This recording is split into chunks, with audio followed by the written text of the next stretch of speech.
এই যে মিস্টার, এটি ধরুন তো। আমি কেন আপনার জিনিস ধরতে যাব? কেন ধরবেন না? আরে আজব তো, আপনাকে চিনি না জানি না, কেন ধরবো আপনার জিনিস? আপনি কি অন্ধ? দেখতে পাচ্ছেন না আমি একটি মেয়ে? এই বড় বড় 3টি ব্যাগ কিভাবে বহন করব? একটু সাহায্য করবেন না আপনি? সাহায্য চাইবেন এটি প্রথমেই তো বললে হয়, এসেই বলতেছেন এটি ধরুন তো। এতে সমস্যা কি? অনেক সমস্যা, যদি আপনার ব্যাগে অবৈধ জিনিস থাকে। আরে আরে, আপনি দেখি আচ্ছা ফাজিল একটি মানুষ। আমাকে দেখে কি আপনার খারাপ মনে হচ্ছে নাকি? তাই তো মনেও হচ্ছে। কি বললেন? কই কিছু না তো। আপনার কাছে সাহায্য চাওয়াটাই ভুল হয়েছে আমার। ভুল হয়েছে তো সাহায্য কেন চাচ্ছেন? মেয়েটি কিছু না বলে তার ব্যাগগুলো কোনো মতে নিয়ে আমার দিকে রাগি চোখে তাকে বিড়বিড় করে কি যেন বলতে বলতে চলে গেল। আমি এখন রেলওয়ে স্টেশনে আছি, কারণ আমার বন্ধু আসতেছে। ক্যাম্পাসে করোনার ছুটিতে সে গ্রামে গিয়েছিল, ওকে রিসিভ করার জন্যই এখানে এসেছি।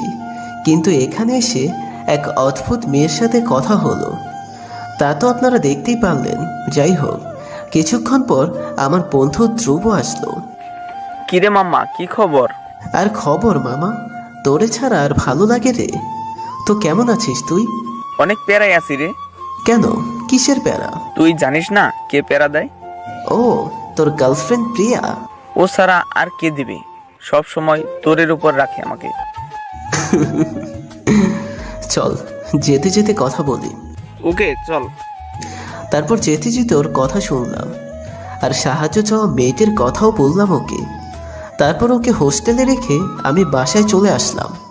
আমরা পরিবার সহ ঢাকায় থাকি আগে থেকেই, বড় একটি বোন, বাবা মা আর আমি। এই হলো আমাদের পরিবার, নিজস্ব বাসা আমাদের। অবশ্য আমাদের বাসার নিচতলা ভাড়া দেওয়া হয় মাঝে মাঝে। আমি বাসার সামনে এসে গেট দিয়ে ভিতরে ঢুকতেছি, তখন পেছন থেকে কেউ বলে উঠল, এক্সকিউজ মি, একটু সাহায্য করবেন প্লিজ? আমি পেছনে ফিরে দেখি স্টেশনের সেই মেয়ে। আপনি আমাকে ফলো করতে করতে এখানে চলে আসছেন। আপনি?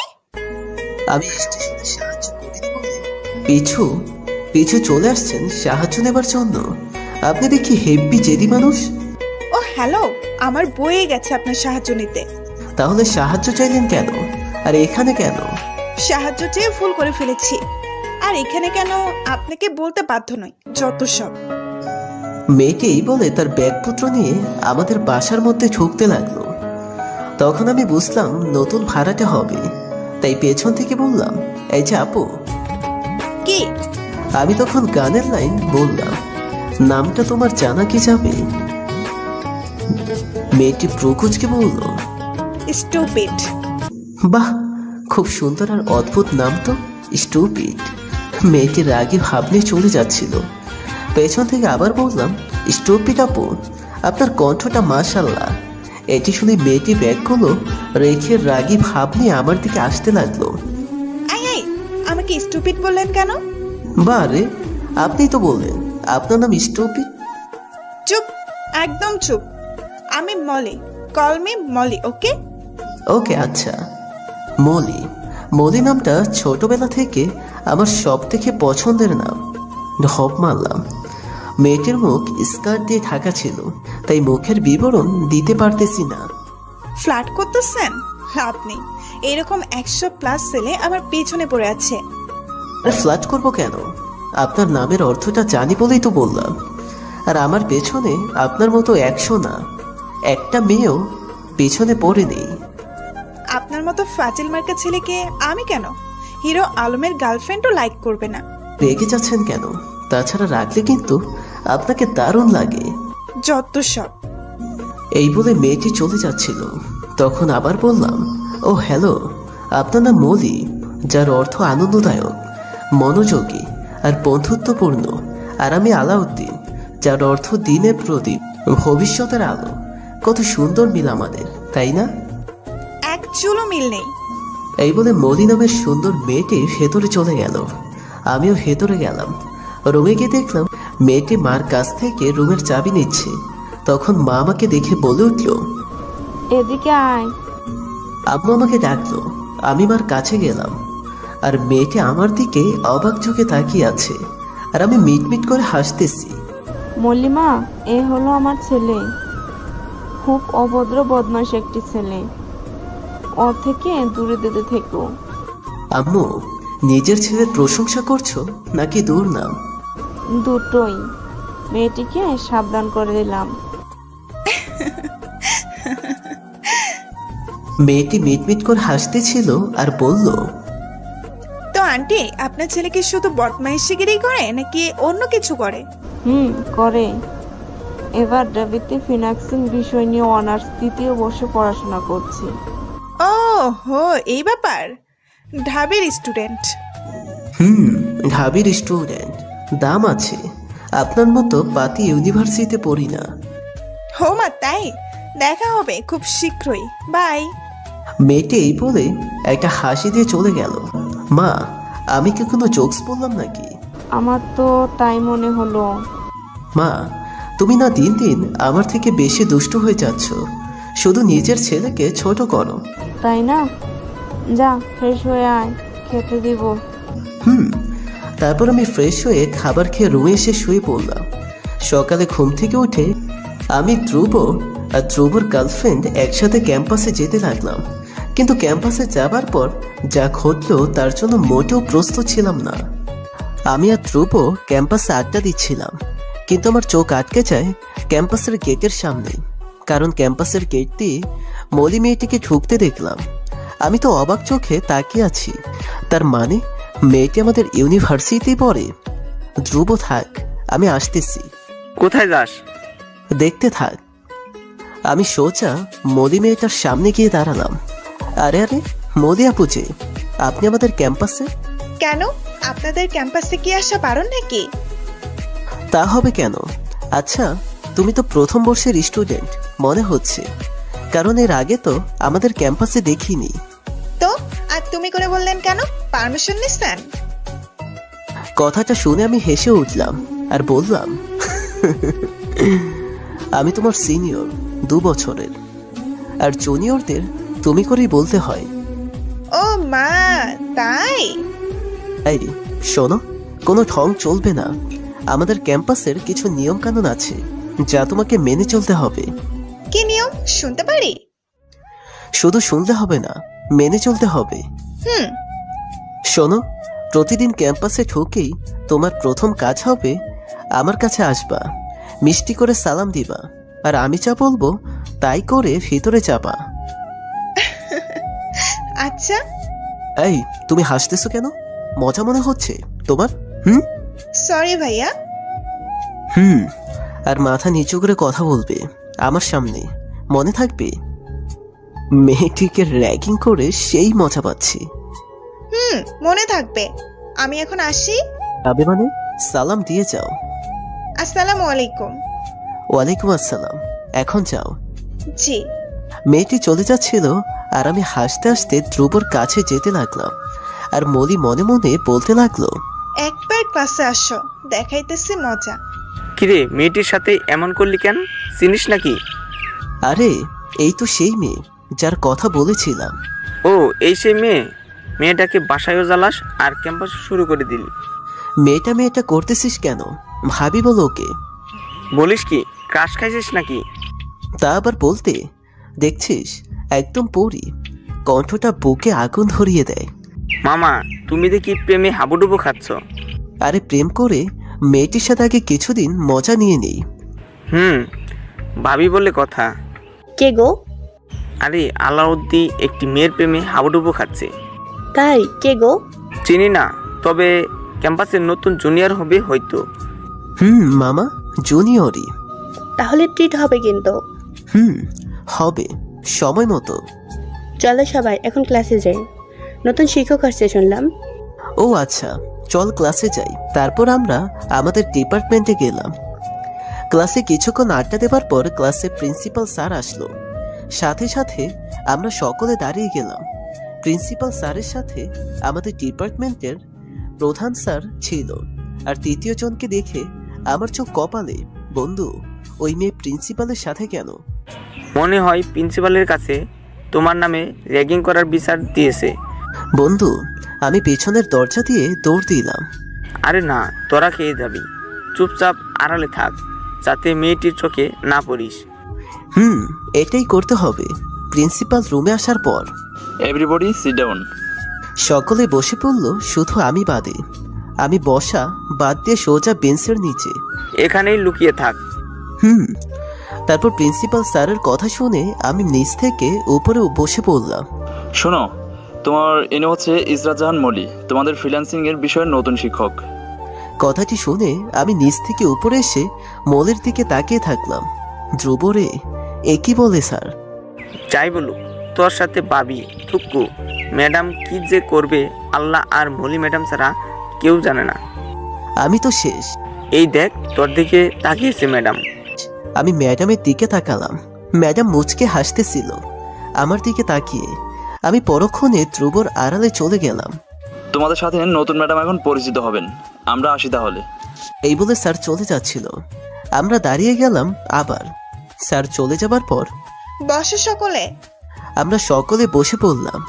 তোমরা সকলে কেমন আছো? শুধু আমি বাদে সকলে বলে উঠল, জি ম্যাম, ভালো। আপনি? আমিও ভালো আছি, তবে কিছুটা রাগ আছে একজনের উপর। তবে সেটি বড় কথা নয়, আগে তোমাদের সকলের সাথে পরিচিত হতে হবে। দেখছিস কথাটা কিন্তু। হারামি, তুই থাক, চিপায় পড়ে গেছি আজ। ওকে, একে একে দাঁড়িয়ে নিজেদের পরিচয় দাও। মলি ম্যাডামের কথা মতো সকলে একে একে দাঁড়িয়ে দাঁড়িয়ে পরিচয় দিতে লাগলো। কিন্তু রুমের একদম শেষের বেঞ্চে আমরা বসেছি। একে একে পরিচয় দিতে ধ্রুব দাঁড়িয়ে গেল। তখন ম্যাডাম বলল, ওয়েট ওয়েট, আমি তোমাদের কাছে আসি, তারপর বলো। দূরে তো ক্লিয়ার শোনা যাবে না। এই বলে ম্যাডাম আমার বেঞ্চের সামনে আসলো। এখন বলো। ম্যাম, আমি ধ্রুব, এখানে হলে থাকি। বসো এখানে। তারপর নিয়ম মতো আমি দাঁড়ালাম, তবে একদম মাথা নিচু করে দাঁড়ালাম। আপনার পরিচয় বলেন। জি, আমি। আমার পরিচয় দেবার আগে ম্যাডাম আবার বলে উঠল, তুমি তো আমার স্টুডেন্ট, আমার জুনিয়র, তুমি করে বলি। এতে পারমিশন নিতে হবে না, কি ঠিক বললাম তো? আমি বুঝতে পারলাম আমার কথা ফেরত দিচ্ছে। কি চুপ কেন তুমি? কথা বলতে পারো না নাকি কথা বের হচ্ছে না কোনো কারণে? জি ম্যাম, ঠিক বলেছেন, পারমিশন লাগে না। আমি ভয়ে ভয়ে বললাম। গুড, তো তোমার পরিচয় দাও। জি, আমি আলাউদ্দিন, এখানেই বড় হয়েছি, এখানেই থাকি ম্যাম। তাই? তো তুমি ইউনিভার্সিটির নিয়মকানুন জানো? জি ম্যাম। তো আমার তো কিছু নিয়মকানুন আছে তোমার জন্য। জি ম্যাম, বুঝলাম না। মানে তোমার জন্য কিছু আলাদা নিয়ম আমি বেঁধে দিচ্ছি, সেই অনুযায়ী তোমাকে ক্যাম্পাসে চলতে হবে। Okay ma'am. তো নিয়ম কানুনগুলো শোনো। প্রতিদিন তুমি ক্যাম্পাসে এসে আমার চেম্বারে চলে আসবে আর আমাকে নরম সুরে সালাম দিবে। বুঝতে পারলাম ম্যাডাম আমার কথাগুলোই ফেরত দিবে। এসব ভাবতেছি আর তখনই ম্যাডাম ঠাস করে একটা থাপ্পড় মারল। আমি গালে হাত দিয়ে অবাক চোখে ম্যাডামের দিকে তাকিয়ে রইলাম। আমার কপালে যে আজ শনি আছে তা বুঝতে পারছি। কিসের জন্য যে র্যাগিং করতে গিয়েছিলাম সবই আমার কপাল। ক্লাসে অমনোযোগিতা আমি পছন্দ করি না। তার মানে অমনোযোগী ছিলাম বলে মারছে? Sorry ma'am. ক্যাম্পাসে এসে আমাকে নরম সুরে সালাম দিবা, আমার সামনে মাথা নিচু করে কথা বলবা, আর আমি যা বলবো তাই করতে হবে তোমাকে। বুঝেছো কি বলেছি? মলি ম্যাডাম হুবহু আমার কথাগুলো বলল। শুধু বুঝলে হবে না, যা বলেছি সব মেনে চলতে হবে। জি ম্যাম, মেনে চলবো। বসো। আমি সিটে বসে পড়লাম ধ্রুব এর পাশে। মামা, তোর জীবন তেনা তেনা করে ফেলবে ম্যাডাম। মামা, ম্যাডামের হাত থেকে বাঁচা আমারে। আমি এর মধ্যে নাই রে, আমরা চুপি চুপি কথা বলছিলাম আর ম্যাডাম সামনে এগিয়ে এসে বলল, তো সকলের সাথেই তো পরিচিত হলাম। সবাই বলল জি ম্যাম। এই তুমি এদিকে আসো। ম্যাডাম আমার দিকে আঙ্গুল দিয়ে বলল, এই রে, আবার ডাকে কেন? এখন মনে হয় তোকে কান ধরাবে। শালা আমি প্যারায় আছি আর তুই মজা নিচ্ছিস। কি হলো, আসো এখানে। জি ম্যাম। আমি এই বলে ম্যাডামের সামনে গেলাম। জি ম্যাম, বলুন।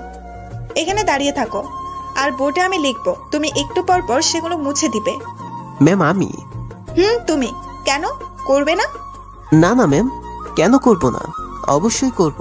তো চুপচাপ দাঁড়িয়ে থাকো। ওরা কপাল আমার, চাইছিলাম এর সাথে প্রেম করতে, কিন্তু ইনি যে ম্যাডাম তা তো জানতাম না। তাই আমাকে ক্লাসরুমের মধ্যে ল্যাম্পপোস্ট করে রেখেছে। লজ্জায় মাথা হেট হয়ে যাচ্ছে।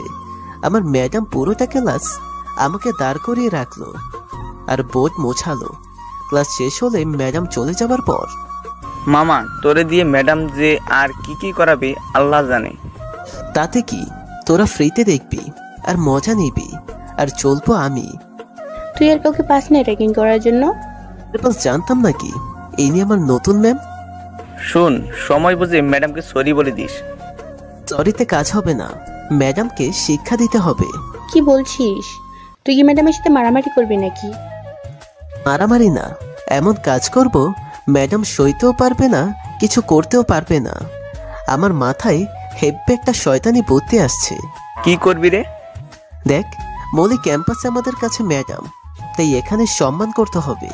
কিন্তু আমার বাসায় ম্যাডাম হলো আমার ভাড়াটে, আমরা মালিক, তাই যা করার বাড়িতেই করব। মামা, তাহলে একটা যুদ্ধ লাগবে তোর আর ম্যাডামের। তা তো লাগবেই। আমাকে অপমান করার প্রতিশোধ নিব। আমাকে থাপ্পড় মারা না, দেখাচ্ছি মজা। কি হয় সব আমাদেরকে জানাস। অবশ্যই। এই বলে ক্যাম্পাস থেকে বাসায় চলে আসলাম, মাথায় শয়তানি বুদ্ধি নিয়ে। যাই হোক, বাসায় আসার পর আম্মু দরজা খুলে সেই লেভেলের একটা হাসি দিল আমাকে দেখে। কি ব্যাপার আম্মু, আমাকে দেখে হাসতেছে কেন? আমি কি জোকার নাকি? আমি আমার মুখে হাত দিয়ে দেখলাম আম্মু আরো জোরে হাসতে লাগলো। আম্মুর হাসার শব্দে বড় বোন এসে হাসা শুরু করে দিল। আমি তো পুরাই হা হয়ে গেলাম, বুঝলাম না ব্যাপার। আমাকে দেখে এত হাসার কি আছে? আজকের দিনটা কি আমাকে নিয়ে সবাই মজা করবে নাকি? যার মুখ দেখে যে ঘুম থেকে উঠছিলাম, বুঝলাম না। তোমরা হাসতেছো কেন? রাগ হচ্ছে কিন্তু আমার। ভাইয়ার মুখটা কেমন শুকিয়ে গেছে, দেখেছো আম্মু? রাগ হচ্ছে কিন্তু আমার। কি শুরু করলে তোমরা? এই কুত্তি, তুই কি বলবি কি হয়েছে? তো বাবা, তোমার ক্যাম্পাসের আজকে দিন কেমন কাটলো? মানে তোর নতুন ম্যাডামকে কেমন দেখলি? বোনের কথা শুনে মাও হাসতে লাগলো। ও, এই ব্যাপার, বুঝতে পেরেছি। কেন হাসছো? আমার ভাইয়াটার উপর বুঝে আজ অনেক ধকল গেছে। তোরে আমি খাইছি। এই বলে বোনকে দৌড়তে যাব, ও দৌড়ে পালালো। আমিও দৌড় দিব, কিন্তু মা আমাকে আটকালো। আম্মু, তোমরা সব জানতে, আমাকে বললে না কেন? বলার কি সুযোগ দিয়েছিস? যাই হোক, ও তোর ম্যাডাম হয়, সম্মান দিয়ে কথা বলবি। বিড়বিড় করছিস কেন? দেখ, একদম কোনো বাড়াবাড়ি করবি না। ও তোর ম্যাডাম হয়। আম্মু, তুমি টেনশন করো না, বেশি করব না, একটু করব। এই বলে আমি আমার রুমে চলে আসলাম। পেছন থেকে আম্মু ডাকলো, আমি শুনলাম না। আমি আমার রুমে শুয়ে শুয়ে বিকাল হবার অপেক্ষা করছিলাম, কারণ যা করার বিকালেই করব। মনে মনে বললাম, মলি ম্যাডাম, তোমার আমি চিপাই ফেলবো, যেভাবে আমাকে ফেলেছ আজ ক্যাম্পাসে। দেখতে দেখতে বিকেল হয়ে গেল। আমি প্যান্ট শার্ট পরে ছাদে গেলাম, কারণ ম্যাডাম ছাদে আসবেই। বিকেলবেলা ছাদে যেতে কার না ভালো লাগে। কিন্তু আমি ছাদে গিয়ে দেখি মলি ম্যাডাম আমার আগেই ছাদে গিয়েছে। ম্যাডাম ছাদের একপাশে দাঁড়িয়ে আছে। আমি ম্যাডামের পেছনে গিয়ে বললাম, হাই। হাই মলি, কি খবর? ম্যাডাম পেছনে ফিরে আমাকে দেখে বলল, তোমার সাহস হলো কিভাবে আমার নাম ধরে ডাকার? ভুলে যেও না আমি তোমার ম্যাডাম। ওয়েট, কি বললে? তুমি আমার ম্যাডাম? ঠিক আছে, ম্যাডাম হন আমার, তবে সেটি শুধু ক্যাম্পাসে। আর এখানে তুমি শুধুমাত্র আমাদের ভাড়াটে, আর আমি তোমার মালিক। মালিকের ওপর কোনো কথা বলা যাবে না। ও, তাহলে এই সন্দেহ গেছো? ওয়েট, এঁকেছ কি? এঁকেছেন হবে আপনি, ওকে? ম্যাডাম রাগী ভাব নিয়ে তাকিয়ে আছে, কিছু বলতে পারছে না। মালিক হিসেবে আমার কিছু শর্ত আছে, সেটি তোমাকে মেনে চলতে হবে। কি শর্ত? আপনি করে কথা বলতে হবে আমার সাথে। কথা বলার সময় মাথা নিচু থাকবে, ছাদে হুটহাট আসা যাবে না। আর কি কি শর্ত আছে ধীরে ধীরে সময় মতো বলবো। কি হলো, চুপ কেন? মেনে চলবে না? জি, চলবো। তো তোমাকে একটি কথা বলার আছে। কি বলুন? ম্যাডাম মনে মনে বলতেছে, বাস্তা কাল ক্যাম্পাসে আসো, মজা বোঝাবো। কথাটি খুবই সহজ। তোমাকে আমার 14টা বাচ্চার মা বানাতে চাই। হোয়াট? এই এই, গলার আওয়াজ মালিকের থেকে জোরে হওয়া যাবে না। কথাটি হলো, তোমাকে ভালোবাসি আমি। আমার ভবিষ্যতের 14টা বাচ্চার মা হবে তুমি। তোমাকে আমি ভালোবাসি। উত্তরটা আগামীকালই ঠিক এই সময় থেকে এখান থেকে নেব। ভাবার সময় দিলাম, তবে ভেবেও লাভ নেই। উত্তরটা হ্যাঁ হতে হবে। আমার কথা শুনে ম্যাডাম তো পুরাই আগুন। ম্যাডাম রাগে কচকচ করছে, সহ্য করতে পারছে না, কিছু করতেও পারছে না। আমি আসতেছি। যাচ্ছি মানে? আমি কি যেতে বলেছি? আর কিছু বলার আছে আপনার? না নেই, তবে তুমি তো বললে না আগামীকাল উত্তরটা বলবে কি না। বলবো। ম্যাডাম মনে মনে বলল, দেখ তোকে আমি আগামীকাল কি করি। বিড়বিড় করে কি বলো গো? গালি দিচ্ছ নাকি? ম্যাডাম হঠাৎ নরম সুরে বলল, ছি, আপনি হলেন আমার মালিক, আমি আপনাকে গালি দিতে পারি? কি ব্যাপার হঠাৎ নরম হয়ে গেলে যে? কোনো ফোন দিয়ে আঁকতেছো নাকি? আরে তেমন কিছু না, আপনি ফুল ভাবতেছেন। আমি এখন আসি। আমি ভাবতে লাগলাম, তারপর মলি ম্যাডাম চলে গেল। না, আমাকে সাবধান থাকতে হবে। শিওর ম্যাডাম কোনো ফোন দিয়ে আঁকতেছে। কি হতে পারে ফোন দিয়ে? সে যাই হোক, আমাকে সাবধান থাকতে হবে। তারপর আমি ছাদ থেকে নেমে এসে রুমে গিয়ে শুয়ে পড়লাম আর ধ্রুবকে কল দিয়ে সব বললাম। মামা, ম্যাডামকে তো সেই প্যারা দিচ্ছিস তুই। কেবল তো শুরু। যা করিস সাবধানে, ভুলে গেলে চলবে না, সে আমাদের ম্যাডাম। মনে হয় কোনো ফোন দিয়ে আঁকতেছে ম্যাডাম। সাবধানে থাকতে হবে আর চোখ কান খোলা রাখতে হবে। তারপর ধ্রুবের সাথে কিছুক্ষণ কথা বলে কলটা রেখে দিলাম। ঘুমানোর প্রস্তুতি নিচ্ছি, তখন রুমে বড় বোন আসলো। কি রে, কি করিস? কি ব্যাপার বলতো? হঠাৎ নরম সুরে কথা বলতেছিস? বোন বোন মুখ ভেঙচি কেটে বলল, কেন, আমি কি তোর সাথে নরমভাবে কথা বলি না? কি বলিস কুত্তি? আমার জামাটা খুললে আমার পুরো শরীর তোর নখের দাগ উঠে যাবে। তোর সাথে যেন মারামারি করতে পারি, এজন্য রেখেছি রে। আমার সন্দেহ আছে বুঝলি। কি নিয়ে সন্দেহ? তুই আমার আপন বোন নাকি? মনে হয় তোকে কুড়িয়ে পাইছে। দেখ, বাজে কথা বললে কিন্তু এক্ষুনি কামচি মেরে দেব। দাঁড়া, মাকে জিজ্ঞাসা করি। মা, ও মা, তোমার এই মেয়েকে কোথা থেকে কুড়িয়ে আনছো? বলতে দেরি হলেও আমাকে খামচে দিতে দেরি হলো না ওর। আমিও কম যাব কেন? আমার হাতে যেহেতু নখ নেই, তারপরও খামচে দিচ্ছিলাম। মানে লেগে গেল আমাদের যুদ্ধ। যতক্ষণ না মা বাবা আসবে থামবে না। কুত্তিটা সব সময় আমার সাথে ঝগড়া করে, আর এটাই হলো ভাই বোনের মধুর ভালোবাসা। যাই হোক, পরের দিন সকালে ঘুম থেকে উঠে ফ্রেশ হয়ে খাবার খেয়ে কিছুটা ভয়ে ভয়ে ক্যাম্পাসে গেলাম। যেহেতু ম্যাডাম শর্ত দিছে, তাই ক্যাম্পাসে ঢুকেই ম্যাডামের কেবিনে চলে গেলাম। ম্যাডাম আসবো? আসো। আমি ভেতরে যাবার পর, তোমার জন্যই অপেক্ষা করতেছিলাম মহারাজ। জি ম্যাডাম, কিছু বলবেন?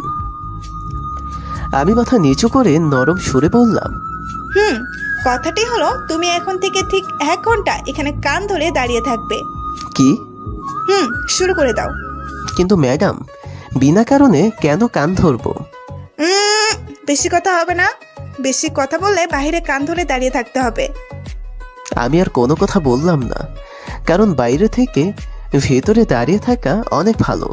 আমি চুপচাপ কান ধরে দাঁড়িয়ে থাকলাম, আর ম্যাডাম মুচকে মুচকে হাসতে লাগলো। তার মাঝে মাঝে আমার দিকে তাকাচ্ছিল। কিন্তু 20 মিনিট দাঁড়িয়ে থাকার পর পা আমার লেগে আসলো, দাঁড়িয়ে থাকতে পারছিলাম না। তখন ম্যাডাম বলল, হয়েছে, এখন কান ছাড়ো।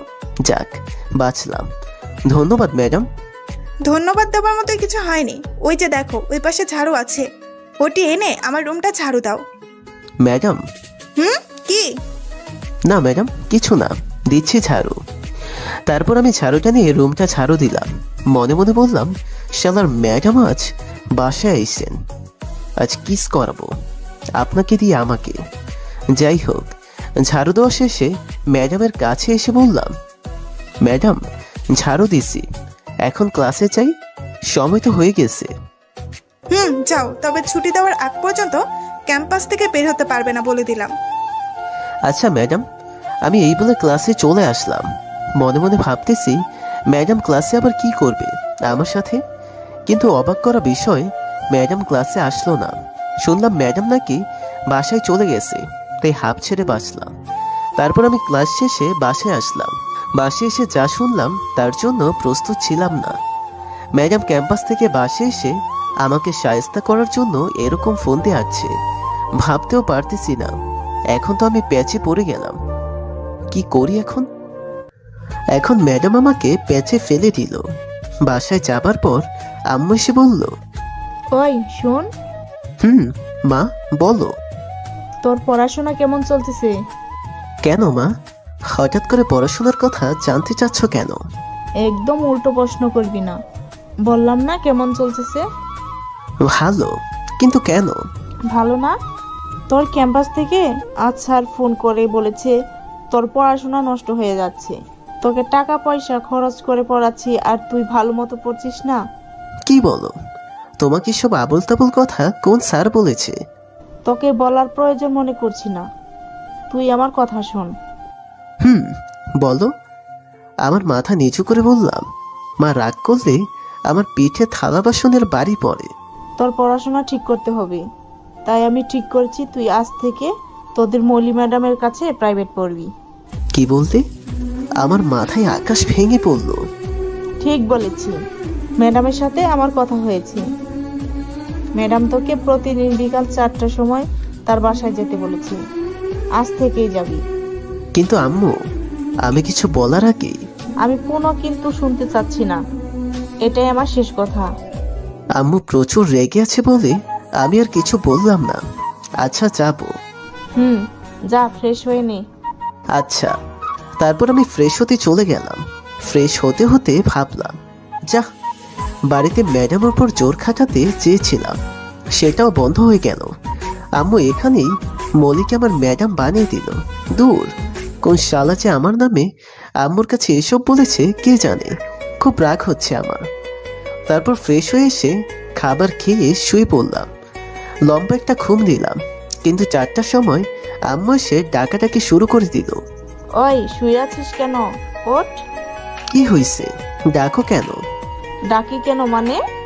4টা বাজে, যা তোর ম্যাডামের কাছে পড়তে যা। 4টা বেজে গেছে? তাড়াতাড়ি যা বলছি। আচ্ছা যাচ্ছি।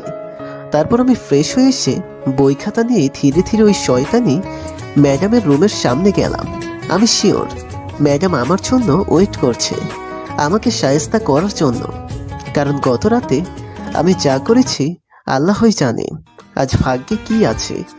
সব চিন্তা ভাবনা উপেক্ষা করে পীরের মতো ম্যাডামের দরজায় বেলটা বাজালাম। কিন্তু অবাক করার বিষয়, বেল বাজানোর সাথে সাথে দরজা খুলে দিল ভেতর থেকে। মনে হয় ম্যাডাম দরজার সামনেই দাঁড়িয়েছিল। ম্যাডাম দরজা খোলার পর, আসসালামু আলাইকুম ম্যাডাম। ওয়ালাইকুম আসসালাম। ম্যাডাম কেমন করে যেন টেনে সালামের উত্তরটা নিল। ম্যাম, আম্মু বলল। থাক, আমি জানি, ভেতরে আসো। ম্যাডামের কথা মতো আমি ভেতরে গেলাম। তারপর ম্যাডাম দরজাটা লাগিয়ে সোফায় গিয়ে বসলো। তো কি খবর? জি ম্যাম, ভালো। আপনার? আমিও ভালো, কিন্তু আমি বুঝতেছি না তোমাকে আপনি করে বলবো নাকি তুই করে। হাজার হোক, আমার মালিক আপনি। ছি ছি ম্যাম, আপনি বলবেন কেন? আমি আপনার ছাত্র। আমি বুঝলাম ম্যাডাম এখন আমাকে নিয়ে মজা নিবে। হোমা তাই? কিন্তু কে যেন গত রাতে আমাকে বলেছিল সে আমার মালিক হয়। আপনি করে মাথা নিচু করে কথা বলতে হবে। আর একটা কে যেন বলেছিল কিসের যেন উত্তর দিতে হবে, আর বলেও দিয়েছিল উত্তর হ্যাঁ হতে হবে। সে হয়তো জানতো না আজ সে এই পরিস্থিতিতে পড়বে।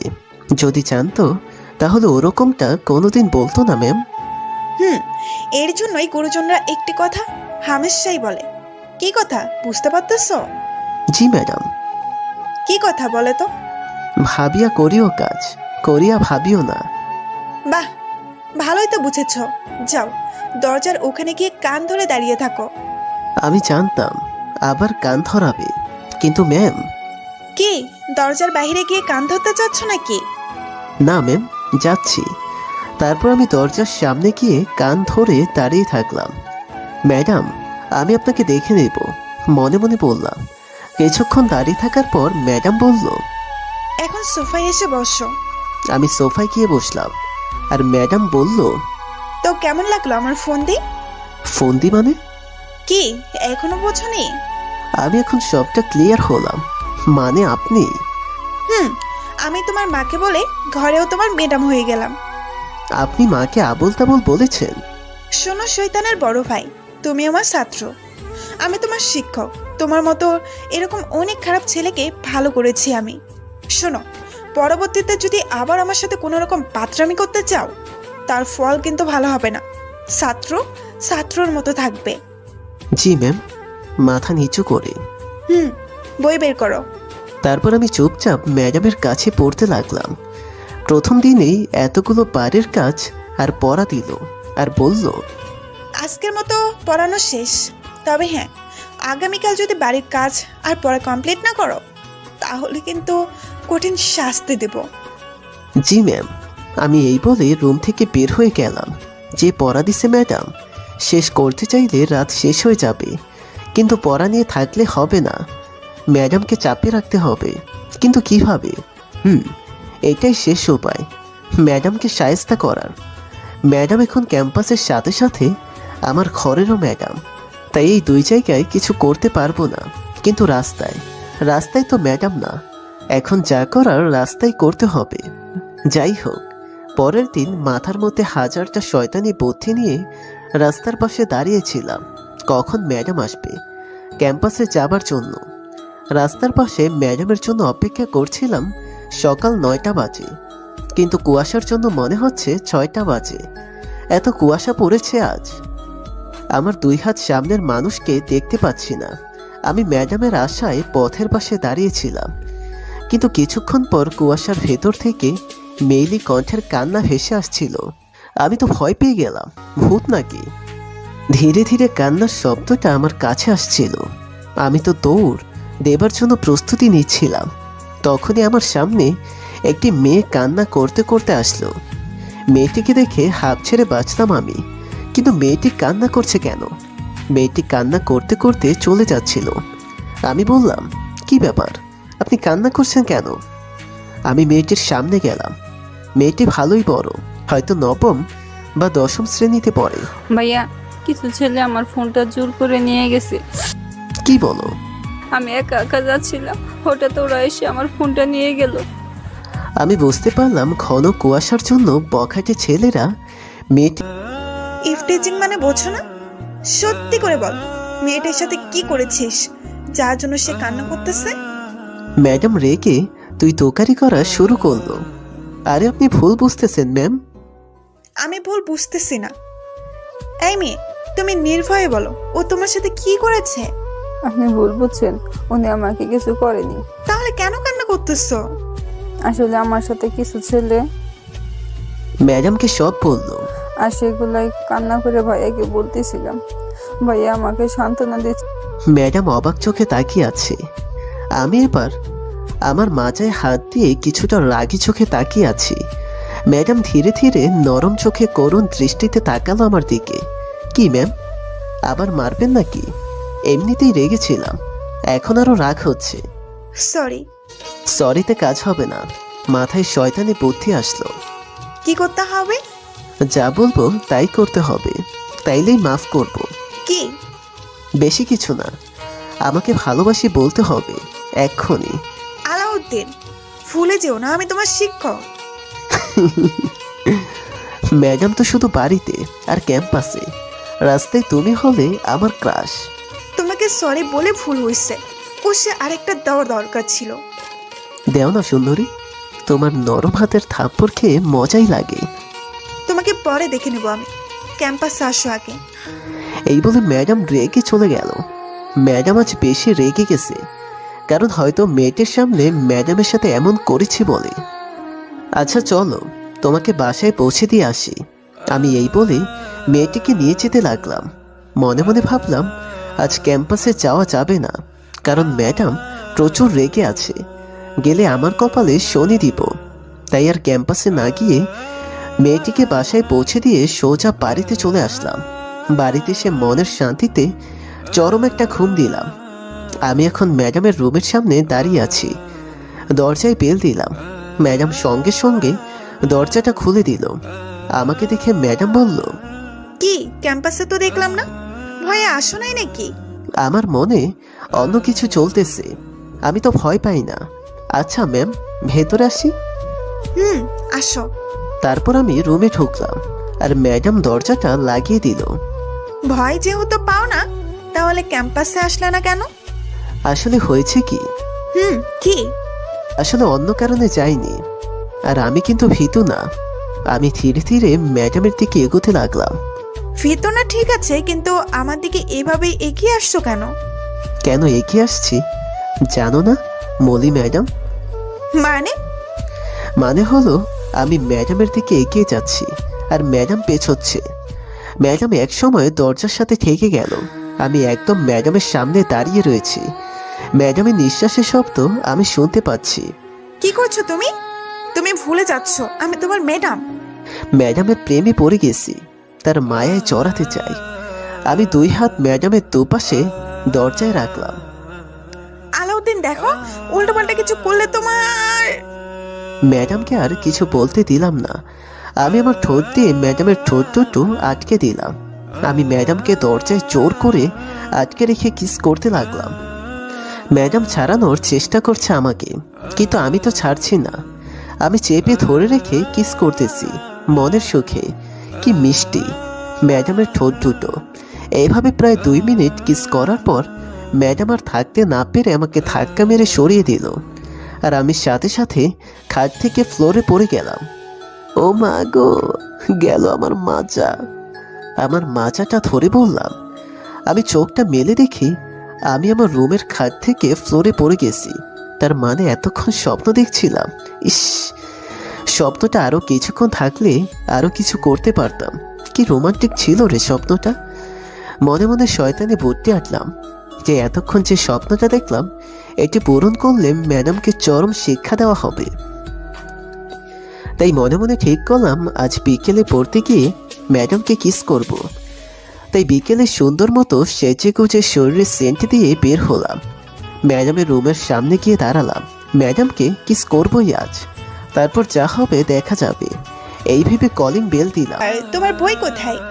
ম্যাডাম এই বলে আমাকে পার করে সোফায় বসতে যাচ্ছিল, কিন্তু আমি হঠাৎ ম্যাডামের হাতটা শক্ত করে ধরে একটানে ম্যাডামকে দরজায় ঠেকিয়ে আমি নিজেকে ম্যাডামের একদম আরামে আমার কাজ শেষ করতে লাগলাম। কিন্তু ম্যাডামের যখন হুঁশ আসলো আমাকে এক ধাক্কা মেরে সরিয়ে দিল। আমি তো ছাড়া পাওয়ার পর ম্যাডামের দিকে তাকিয়ে হাসতে লাগলাম, আর ম্যাডাম নিচে এসে ঠাস। আমি থাপ্পড়টা খেয়ে দরজার উপর পড়ে গেলাম। বেয়াদব ছেলে, দূর হয় এখান থেকে। আমি এরকম রাখতে ম্যাডামকে কোনোদিন দেখি নাই। না, বেশি করে ফেলছি। ম্যাডামের রাগ দেখে আমি চুপ হয়ে গেলাম। তোকে যদি আবার কখনো আমার সামনে দেখি তোর খবর আছে। যা বের হয় এখান থেকে। আমি ম্যাডামের রাগ দেখে সেখানে আর থাকলাম না, সঙ্গে সঙ্গে বের হয়ে গেলাম ম্যাডামের রুম থেকে। ম্যাডাম তার রুমে বসে বসে কান্না করতেছিল। আসলে আজ আমি যা করলাম সেটি অতিরিক্ত করে ফেলেছি। আমি বাসায় বই রেখে বাইরে চলে আসলাম।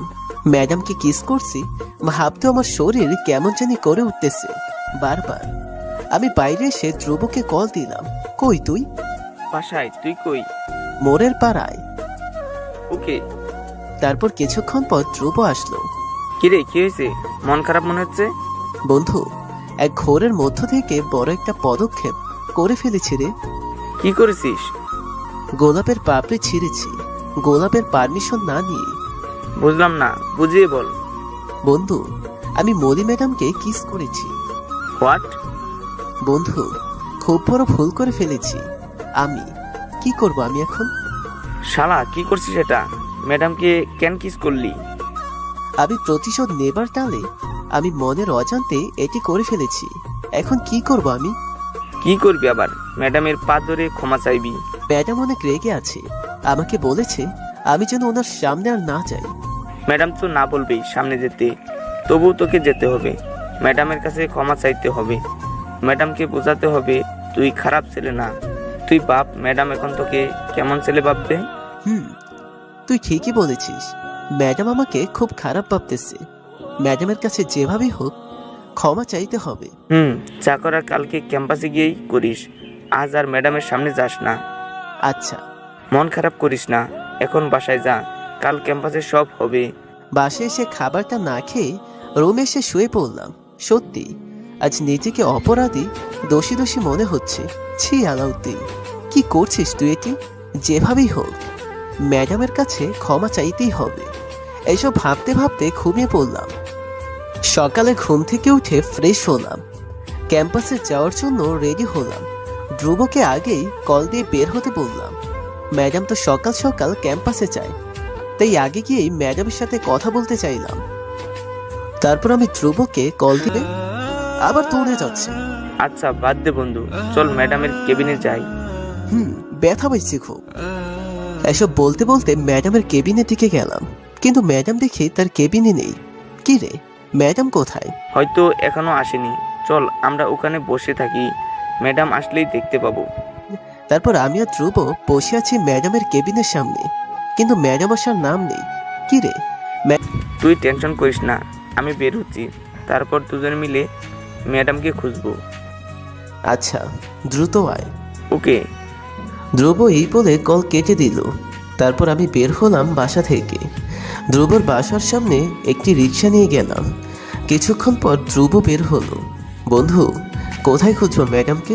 চল তো আগে গলির রাস্তা দিয়ে ঘুরে দেখি।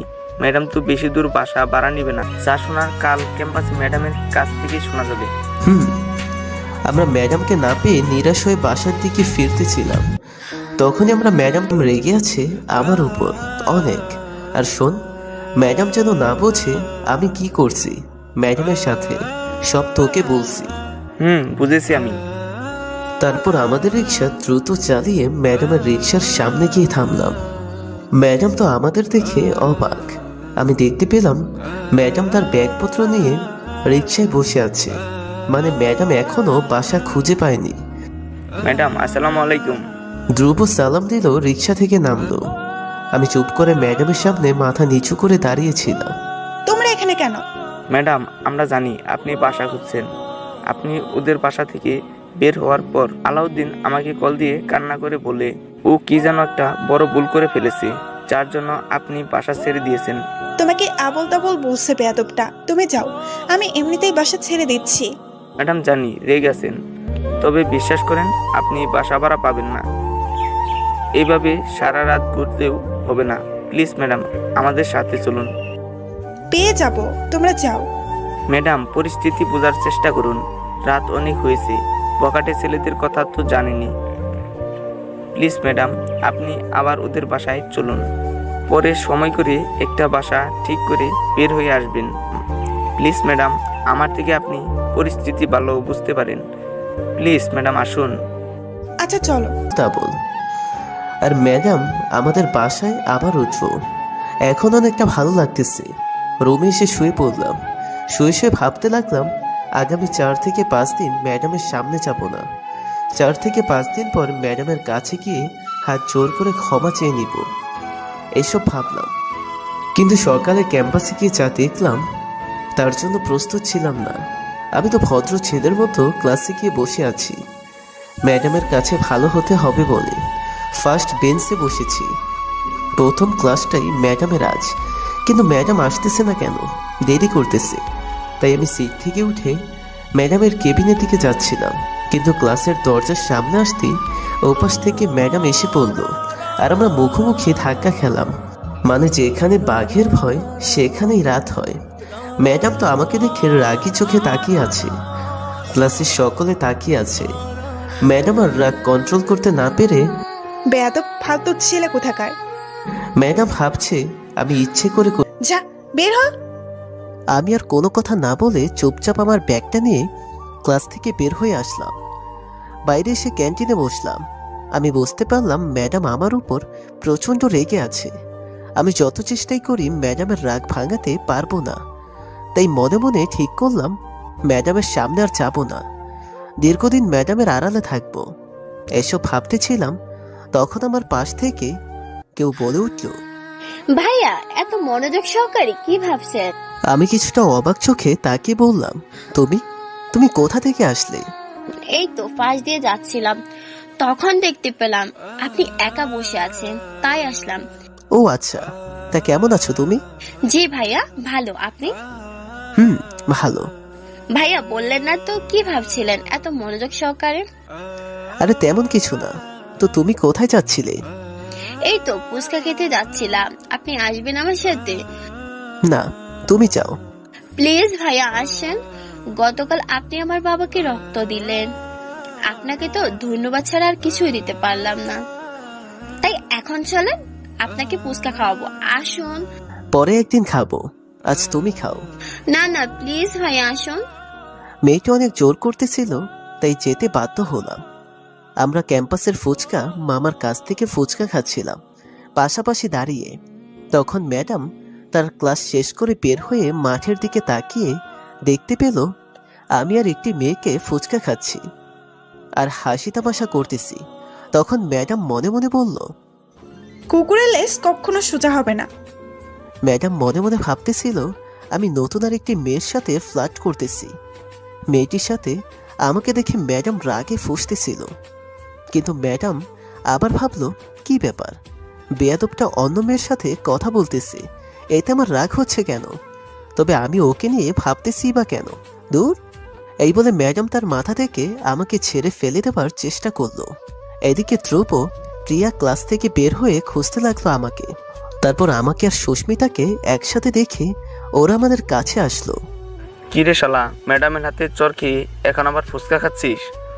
আরে বাদ দে তো, কপালে ছিল তাই খাইছি চর।